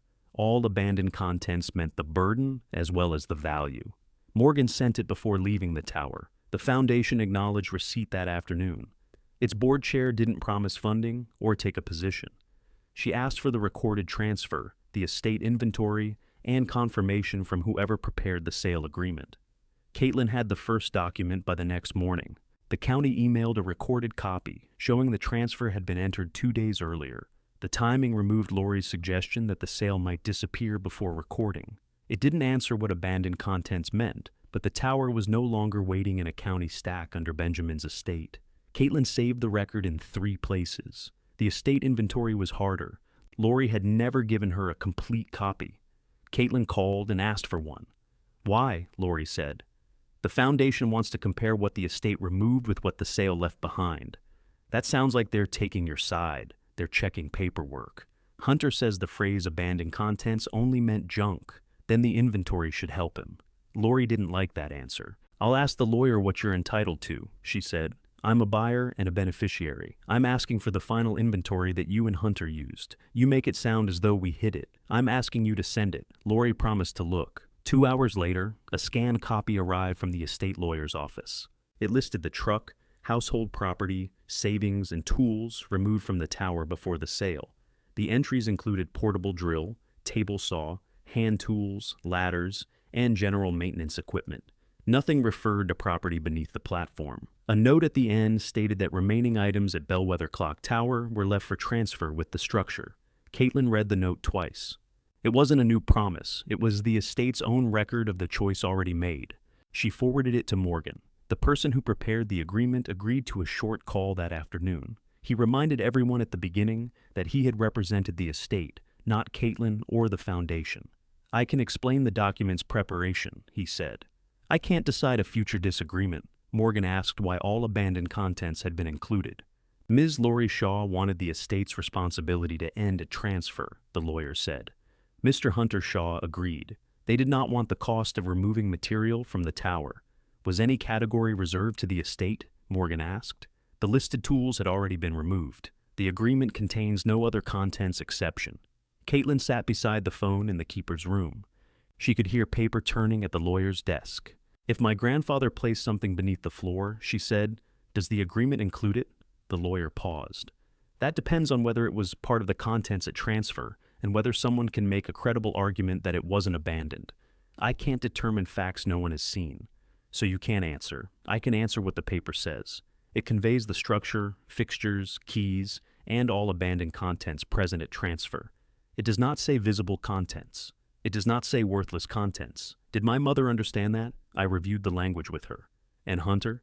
He signed the beneficiary consent after receiving the same draft. Caitlin thanked him.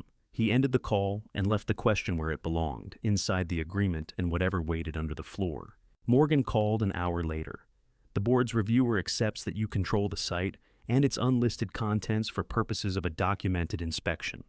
Accepts ownership. Don't stretch it. They accept your authority to let us inspect. If we find something identifiable as another person's property, we stop. Benjamin's property went through the estate. That's why the inventory matters. What about the grant? Still paused beyond the existing work. The equipment loan can resume for inspection and conservation safety." Caitlin looked at the silent coil space where the new rope had been. "That's enough. It may not feel like enough tomorrow. Why?"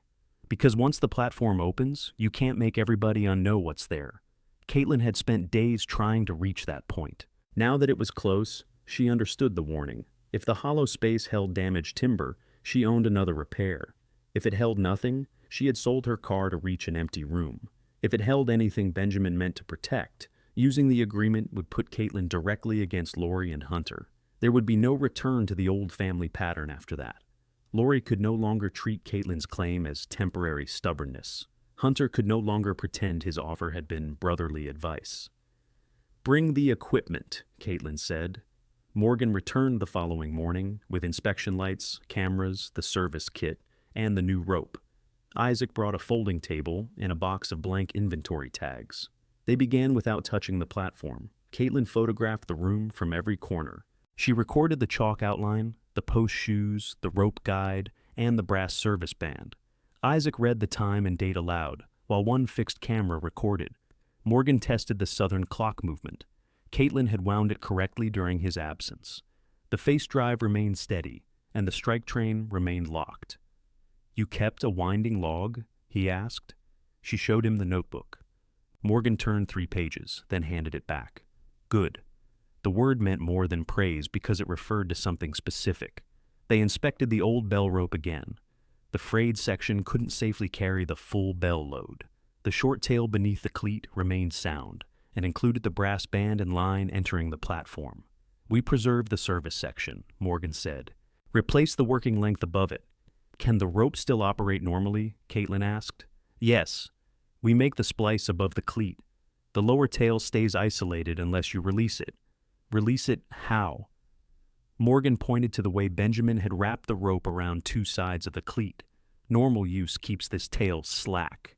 To bring the brass mark to the guide, you unwrap 1 turn and draw from below." "What does that do?" "We still don't know." Isaac checked the independent post shoes once more. The new bedding had cured. The upper frame remained secure. He placed small witness marks across each connection, so any movement would show immediately. "The structure is ready for a controlled test," he said. "Does controlled test mean pulling the rope?" Caitlin asked. "It means Morgan controls the bell line. I watch the supports, and you move the service tail no farther than the mark." Caitlin touched the brass band. "Tomorrow?" "After the family has notice," Isaac said. Morgan looked at her. "You don't have to invite them." "I said I would. Notice can be an email. The cameras are enough for the inspection." That would be easier. It would also let Caitlin keep Lori and Hunter outside, while the agreement worked against them. Hunter had called the foundation without warning her. Lori had suggested Caitlin might remove property. Nobody could accuse her of cruelty for giving them the same distance they had given her. But distance would leave every suspicion intact. Hunter would say the camera missed something. Lori would imagine Caitlin choosing which objects to show. The next fight would begin before the first item reached the table. Caitlin opened a new message addressed to both of them. The platform would be tested at 10 the next morning. Fixed cameras would record the room. Isaac would witness the opening. Morgan would handle any clock components. Nothing would leave the tower. Lori and Hunter could attend if they agreed to remain behind the marked safety line and not touch anything. She showed the message to Morgan. "You don't need the last sentence about the agreement," he said. Caitlin had added, "Ownership of abandoned contents is governed by the signed sale agreement." "Why remove it?" "Because it sounds like a threat before anyone knows what's there. It's the truth. It will still be true tomorrow."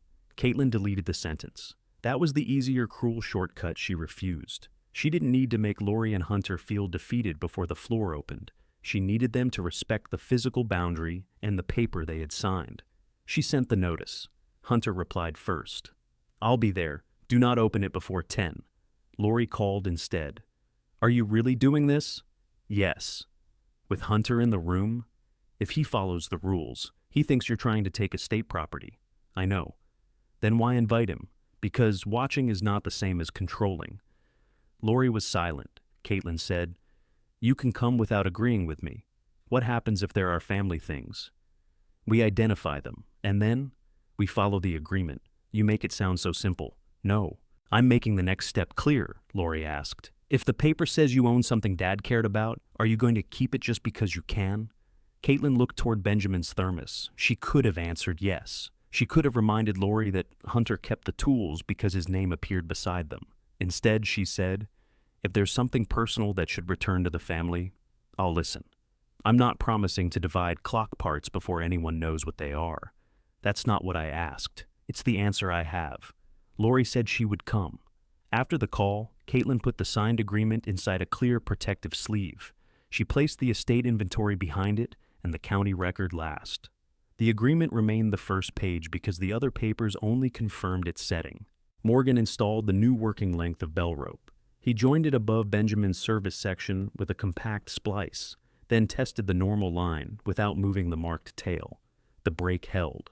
Isaac's witness marks remained aligned. Before leaving, they positioned the fixed cameras and marked a yellow boundary across the floor. Morgan pointed to an empty table near the wall. Anything found goes there first. Before cleaning, Caitlin asked. Before anything. Position, photograph, tag. Isaac placed a second table beside it for tools. Nobody reaches past you while you're working. Caitlin looked at the two tables, the cameras, and the rope hanging in its restored route. The room no longer resembled a private search. It was ready for facts that would survive other people's wishes. At dusk, she wound the Southern Time train.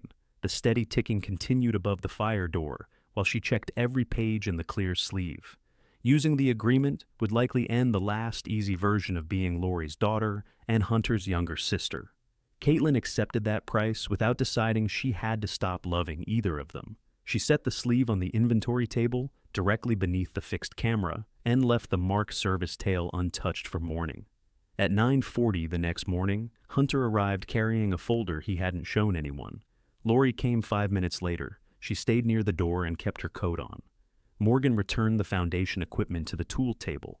Beside him stood Julia Gomez, a clock conservator the foundation used when maker marks and repair histories needed formal examination. Julia placed a camera, cotton gloves, and a magnifying lamp on the empty inventory table. "I don't know what's under the platform," she said. "If it isn't clock material, my part ends." Hunter looked at Morgan. "You brought an appraiser before the floor opened." "A conservator," Morgan said.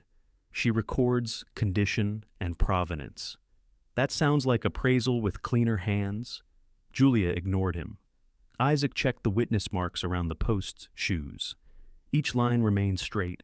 He inspected the upper frame, came down, and locked the stair door behind him. "The bell structure is stable," he said. "Nobody crosses the yellow line except Caitlin, Morgan, and me. If the platform shifts, everybody leaves." Hunter opened his folder.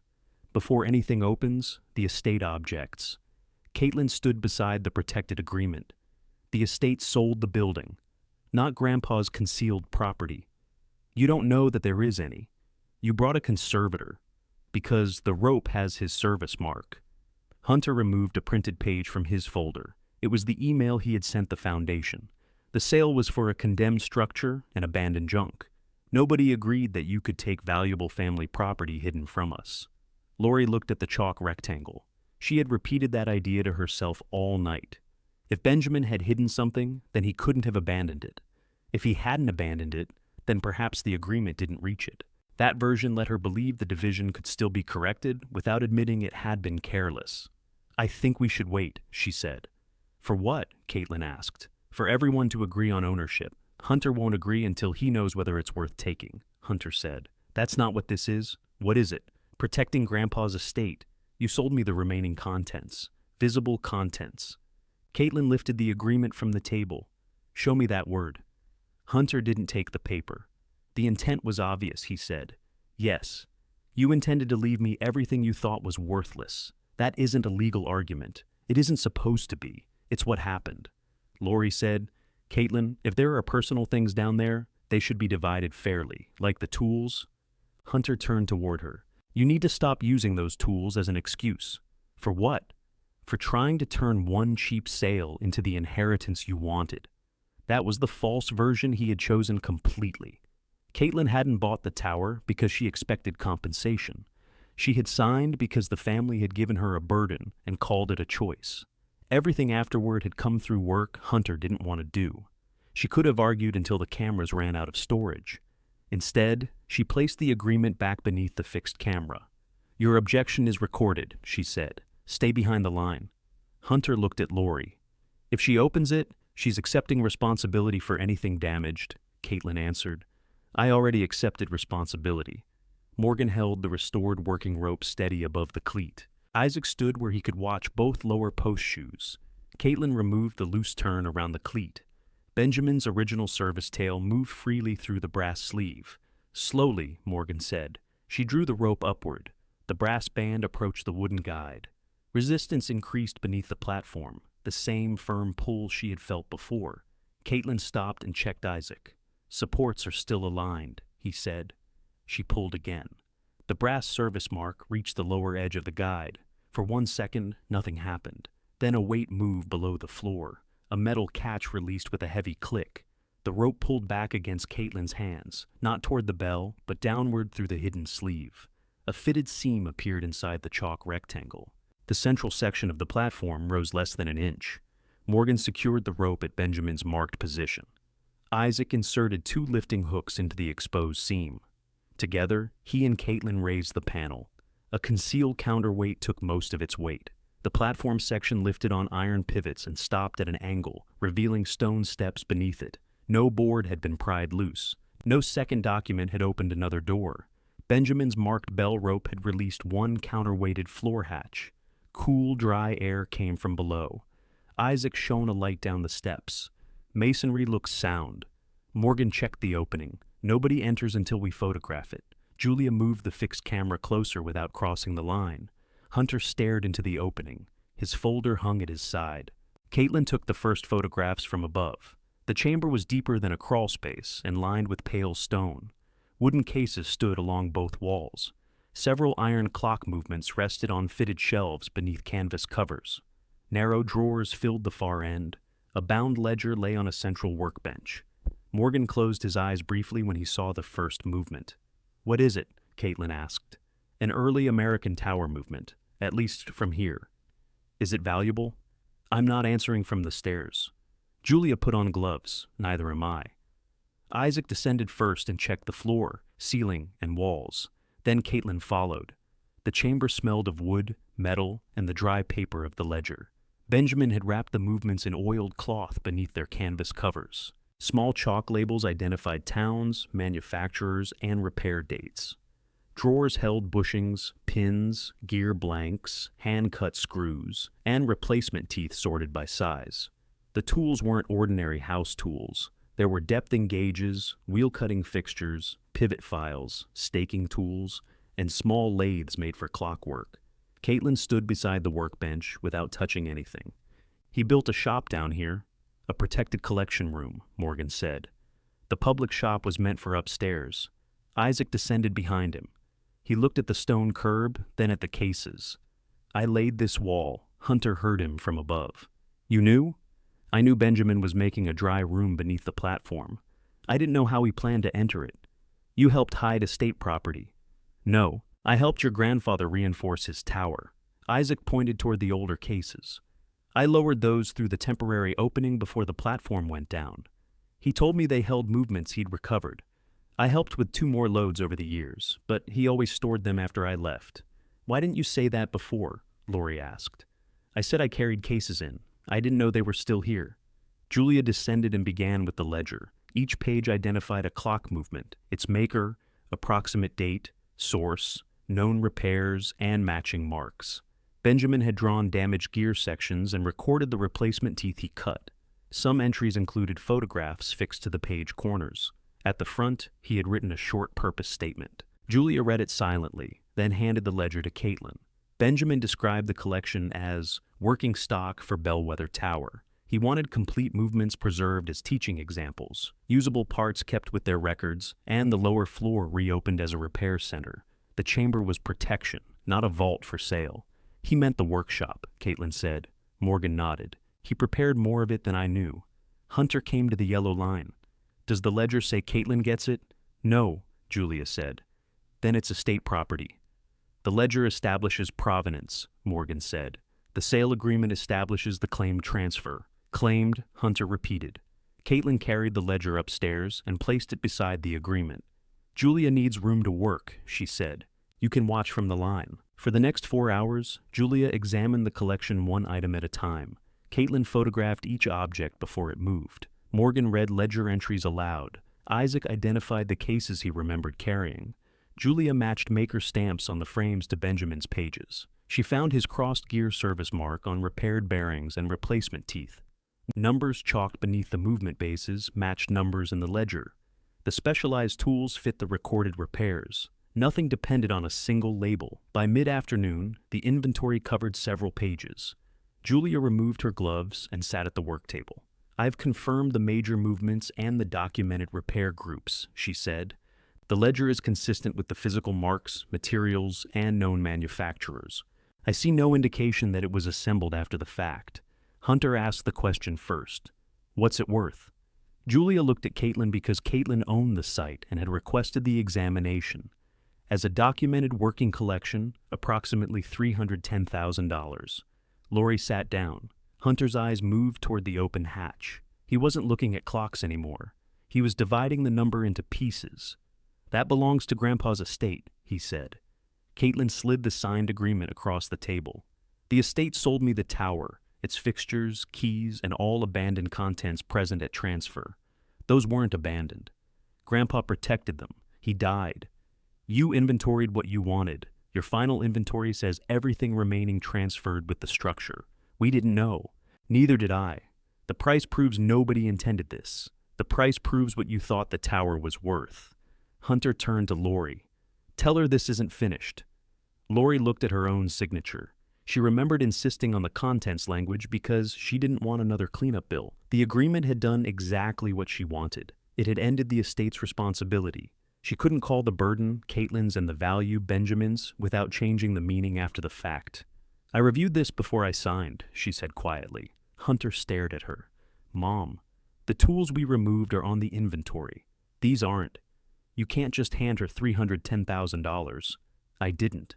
Lori looked at Caitlin. I sold her what was left in the tower. The sentence didn't repair anything between them.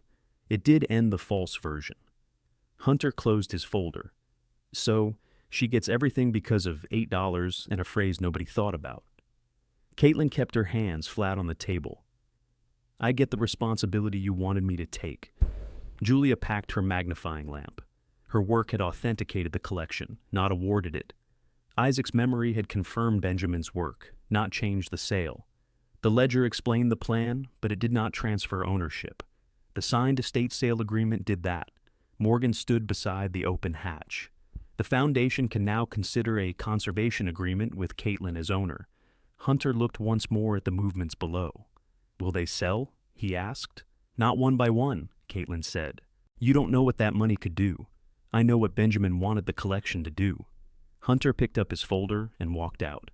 Lori remained in the chair, looking at the $8 agreement she had signed to make the tower someone else's problem. She stayed until Julia finished packing. The open hatch remained behind the yellow line. Morgan covered the exposed movements with their original canvas. Isaac secured the counterweighted panel in its raised position, so nobody could lower it by accident.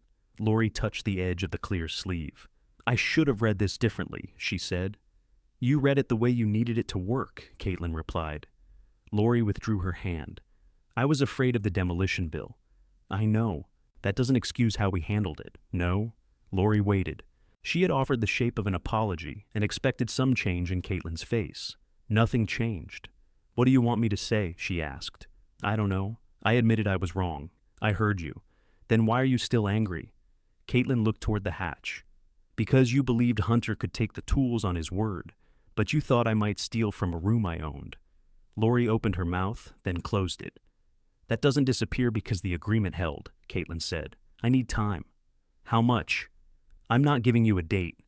The answer frightened Lori because it placed the relationship outside a schedule she controlled. Caitlin picked up the agreement. You can contact me before coming here.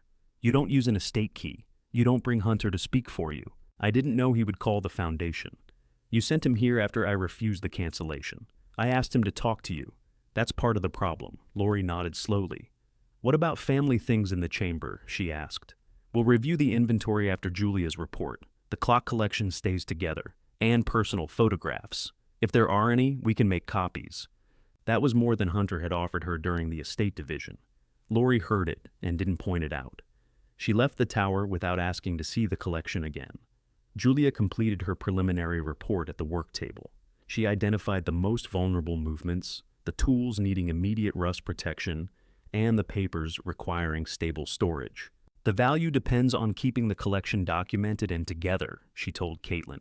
$310,000 doesn't mean someone arrives with that amount tomorrow.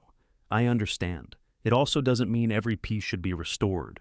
Original wear is part of the record. What needs to happen first? Control moisture, clean storage, no public handling until the drawers are cataloged. The ledger gets a protective enclosure. Julia signed the inventory pages she had examined and gave copies to Caitlin and Morgan. My authentication work ends with the final report, she said.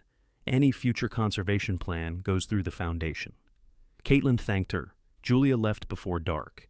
She had confirmed what the collection was and what it was worth. She didn't become part of the tower's daily life. Morgan lowered the hatch after everyone photographed the closing sequence. Caitlin released the marked service tails slowly. The concealed weight rose, and the fitted panel settled into the platform. They locked the rope at its normal position. The chamber stays closed until we control moisture upstairs, Morgan said. It was dry. Let's keep it that way. Hunter called that evening. Caitlin answered from the keeper's room while warming soup on the hot plate. Mom says you're keeping the collection, he said. I am. You can't maintain $310,000 in equipment with no income.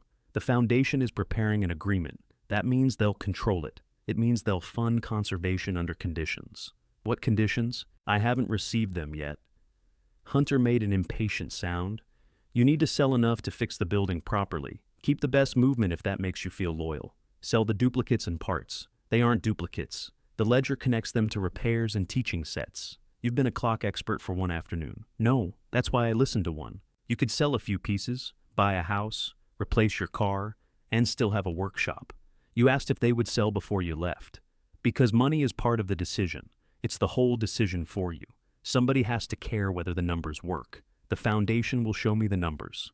Hunter was quiet for a moment. If you liquidate, I can help, he said. I know buyers. Caitlin pictured the 3 plastic tubs in Benjamin's kitchen and the drill at Hunter's feet. I'm not liquidating the collection, then I want no involvement. You don't have to be involved. Don't call me when the Foundation tells you what you can do in your own building. I won't. The words came without anger. Hunter ended the call. He didn't apologize. He didn't return to see the ledger. For him, a collection that couldn't be divided and sold was another obligation with Caitlin's name on it. 2 days later, Morgan brought the proposed conservation agreement. They reviewed it at the work table with the fire door closed against the Colder Tower shaft. Morgan read every section in ordinary language after Caitlin read the formal wording herself. The collection remains yours, he said.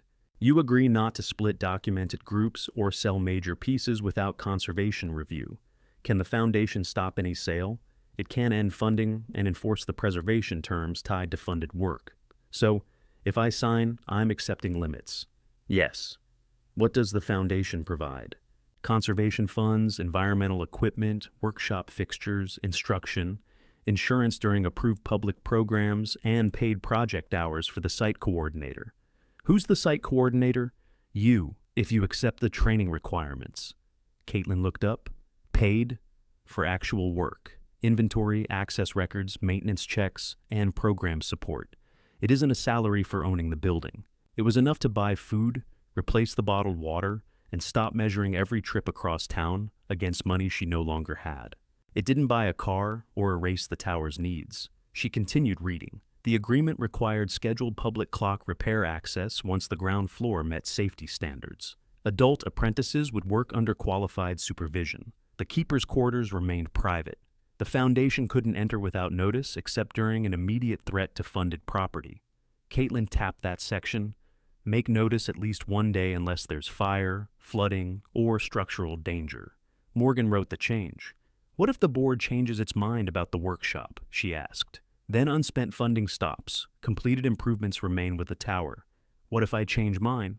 The same.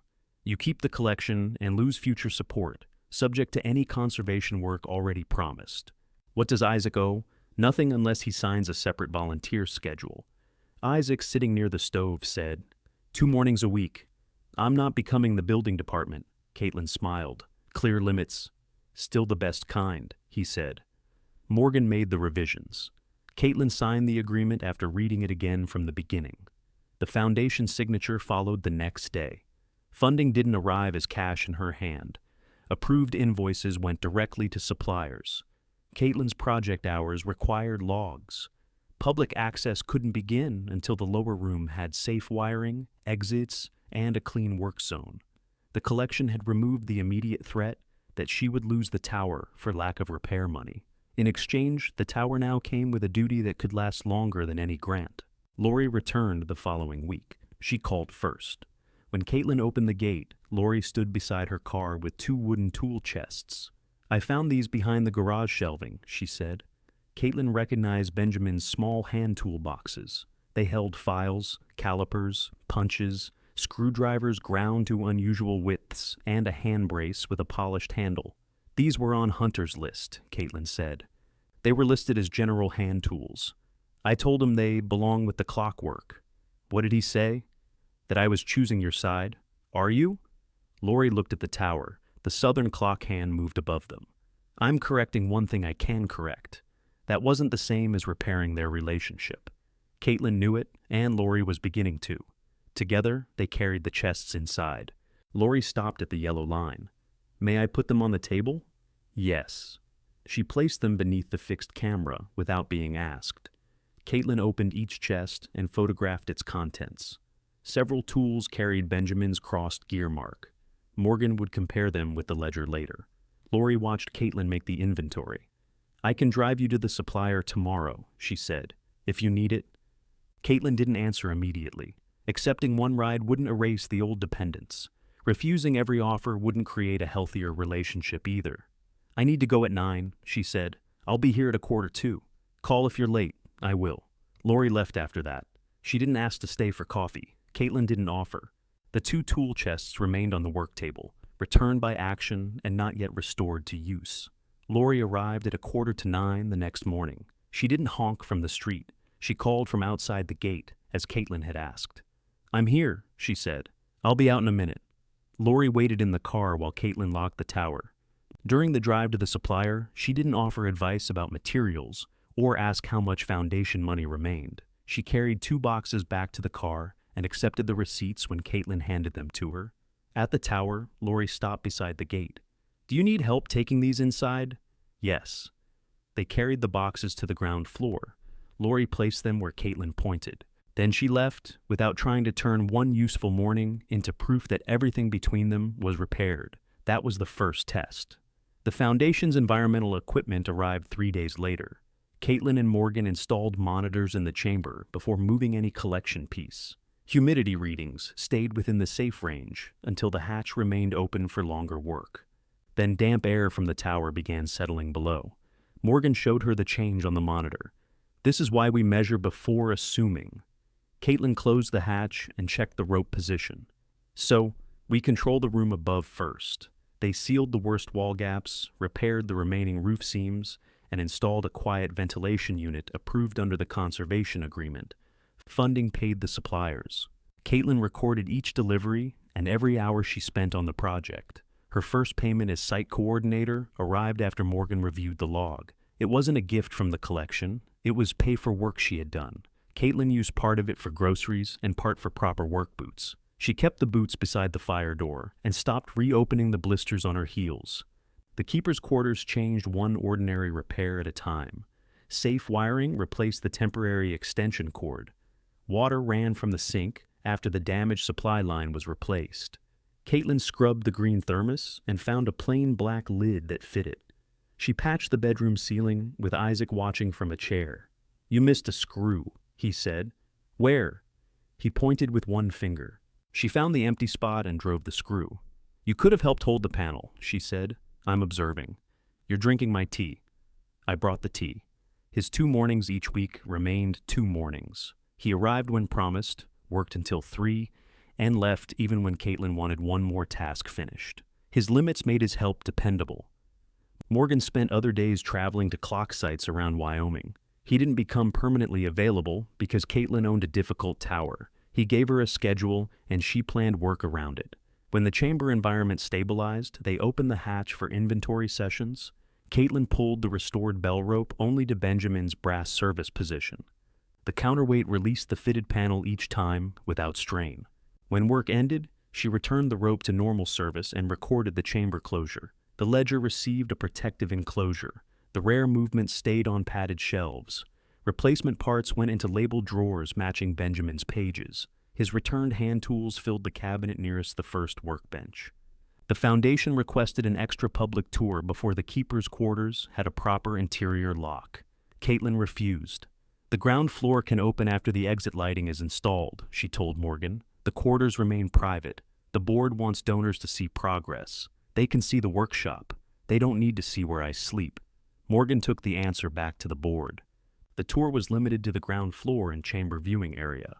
A solid door and new lock separated Caitlin's home from the public rooms before anyone entered. That was another test. The clock restoration took longer than the tower stabilization. Morgan taught Caitlin to inspect each bearing before adding oil. They reconnected the remaining safe face drives and removed the bent shaft leading to the north face. The missing hand couldn't be replaced from a catalog. Caitlin used Benjamin's measurements from the ledger and the surviving opposite hand as a pattern. Under Morgan's supervision, she shaped the replacement from balanced metal, checked its weight, and painted it to match the weathered hands. When they fitted it to the shaft, she watched from the lift while Morgan tested the movement inside. The hand advanced smoothly. From the street, all four faces finally agreed. The bell remained silent until Isaac completed one last frame inspection. He checked the permanent anchors, witness marks, brake linkage, and repaired decking. "No movement," he said. Morgan tested the bell wheel without releasing the strike. The brake caught cleanly. They scheduled the first controlled ring on a weekday morning. Caitlin notified the neighboring shops and placed signs at both ends of the sidewalk. Isaac watched the frame. Morgan stood at the brake. Caitlin pulled the working line above the cleat, leaving Benjamin's service tail secured. The bell sounded once over Rollins. Dust shook from one high ledge, but no stone moved. The bronze note traveled across the railroad buildings and faded into the open Wyoming air. Isaac checked every connection again before allowing a second ring. On the first workshop day, 4 adult workstations stood on the ground floor. The Foundation provided benches with raised edges so tiny screws couldn't roll away. Caitlin placed Benjamin's old photographs on a shelf, including one Lori had found of him standing beneath the southern clock face. 3 adult apprentices arrived for the morning session. One had worked on farm equipment, another repaired musical instruments. The third had never handled a clock movement but could sharpen a tool correctly. Morgan began with safety and labeling. Then he handed the practical work to Caitlin. She gave each apprentice a tray, a pencil, and a cloth. "Nothing comes apart before you record where it was," she said. "If you don't know the name, describe what you see." One apprentice lifted a dirty bearing cap. "Do I clean this?" "First tell me where the dirt is heavier." He examined it under the lamp. "On one side." "What might that mean?" "It was rubbing." "Good. Record that before you clean away the evidence." Morgan heard Benjamin's teaching in the exchange. He didn't say so. Caitlin didn't need every useful thing tied back to someone else before it counted as hers. Lori attended during public hours. She called the day before and asked whether she should bring food. Caitlin said the workshop had enough food and asked her to bring the remaining family photographs instead. Lori arrived with one flat box. She signed the visitor sheet, stayed on the public side of the workbench, and waited until Caitlin had time to speak. Together, they sorted the photographs at a side table. Lori identified dates she remembered. Caitlin wrote them in pencil on separate paper, rather than on the photographs. Hunter's name appeared in several. They made copies for him without discussing whether he deserved them. "He said he isn't coming," Lori said. "He told me. He thinks the Foundation has taken over. He can read the agreement if he wants," I offered. Caitlin placed another photograph in a sleeve. "Then he knows the option is there." Hunter didn't return to the tower. He didn't challenge the agreement again, and he didn't offer to help. When Lori invited him to the first public repair demonstration, he declined. Months later, he sent Caitlin a short message asking whether she had changed her mind about selling one movement. She answered, "No, the collection remains together." He replied, "Then I'm staying out of it." Caitlin saved the message with the project records and didn't chase him. Lori's contact continued differently. She called before visits. Sometimes Caitlin said the day didn't work. Lori accepted that without sending Hunter or arriving anyway. Once, Lori offered to help clean the keeper's room before a winter inspection. "No," Caitlin said. "That's my home." Lori stood outside the fire door. "All right, what can I do?" Caitlin gave her a tray of new inventory tags for the workshop drawers. Lori wrote neatly for an hour. She didn't enter the private room. The repair between them remained conditional and uneven. Lori still defended herself when old decisions came up. Caitlin still expected conditions inside simple offers. Neither pretended one return tool chest had solved that. They kept trying through actions small enough to verify. By the first deep cold of the next winter, the lower tower operated 3 days each week. Apprentices repaired public clock parts under supervision. Local owners brought wall clocks for assessment, though Morgan refused anything the shop wasn't equipped to handle. The chamber collection remained protected and available for teaching. No major movement was sold. Conservation funds paid for stable storage, roof completion, safe access, and the equipment required to keep the repair center working. Caitlin's project hours grew as public work increased. She still watched her money. She still asked Isaac for rides when weather made walking unsafe. Later, she bought a modest used car after saving enough, without selling anything from the chamber. Her name appeared on the workshop schedule, supplier orders, and maintenance logs. It also appeared on a small plaque beside the public door. Caitlin Shaw, keeper and site coordinator. She didn't put the plaque there herself. The apprentices ordered it after she made them redo an entire inventory drawer because 2 pins had been labeled carelessly. On the final open afternoon before the winter break, one apprentice stayed late to finish a replacement tooth. Caitlin checked the fit, found it slightly high, and handed it back. "Again?" he asked. "Again." He sighed, filed the edge, and tested it until the wheel turned without lifting. "There," Caitlin said. He smiled at the movement rather than at her approval. That pleased her. After everyone left, she locked the public cabinets and closed the chamber hatch through Benjamin's marked rope position. The counterweight settled softly below the platform. She returned the service tail to its normal wrap and checked the fire door. If stories about young people rebuilding a life after family betrayal matter to you, subscribe and return for the next inheritance story. Snow had started outside. It gathered along the repaired parapet and melted where warm air touched the keeper's window. Caitlin carried Benjamin's green thermos upstairs and set it beside the winding handle. Below her, the keeper's quarters held a made bed, clean dishes, books on the desk, and boots drying near the inspected stove. Lori had called that afternoon before leaving a small bag of groceries at the gate. Isaac's next visit was written on the calendar. Morgan had left a bearing diagram for the first workshop session after the break. None of them had a key to Caitlin's private door. She checked the southern face through the service opening. The hands showed the correct time. The movement waited for its evening wind. Caitlin fitted the handle to the winding square. The gears answered with their steady metal sound as the weight rose inside the shaft. Warm light from the keeper's window spread across the snow at 14 Bellwether Street. The workshop lamps were off. The chamber was secure, and every repaired clock face looked out over Rawlins. Above the warm lights of her inhabited keeper's quarters, Caitlin wound the restored clock.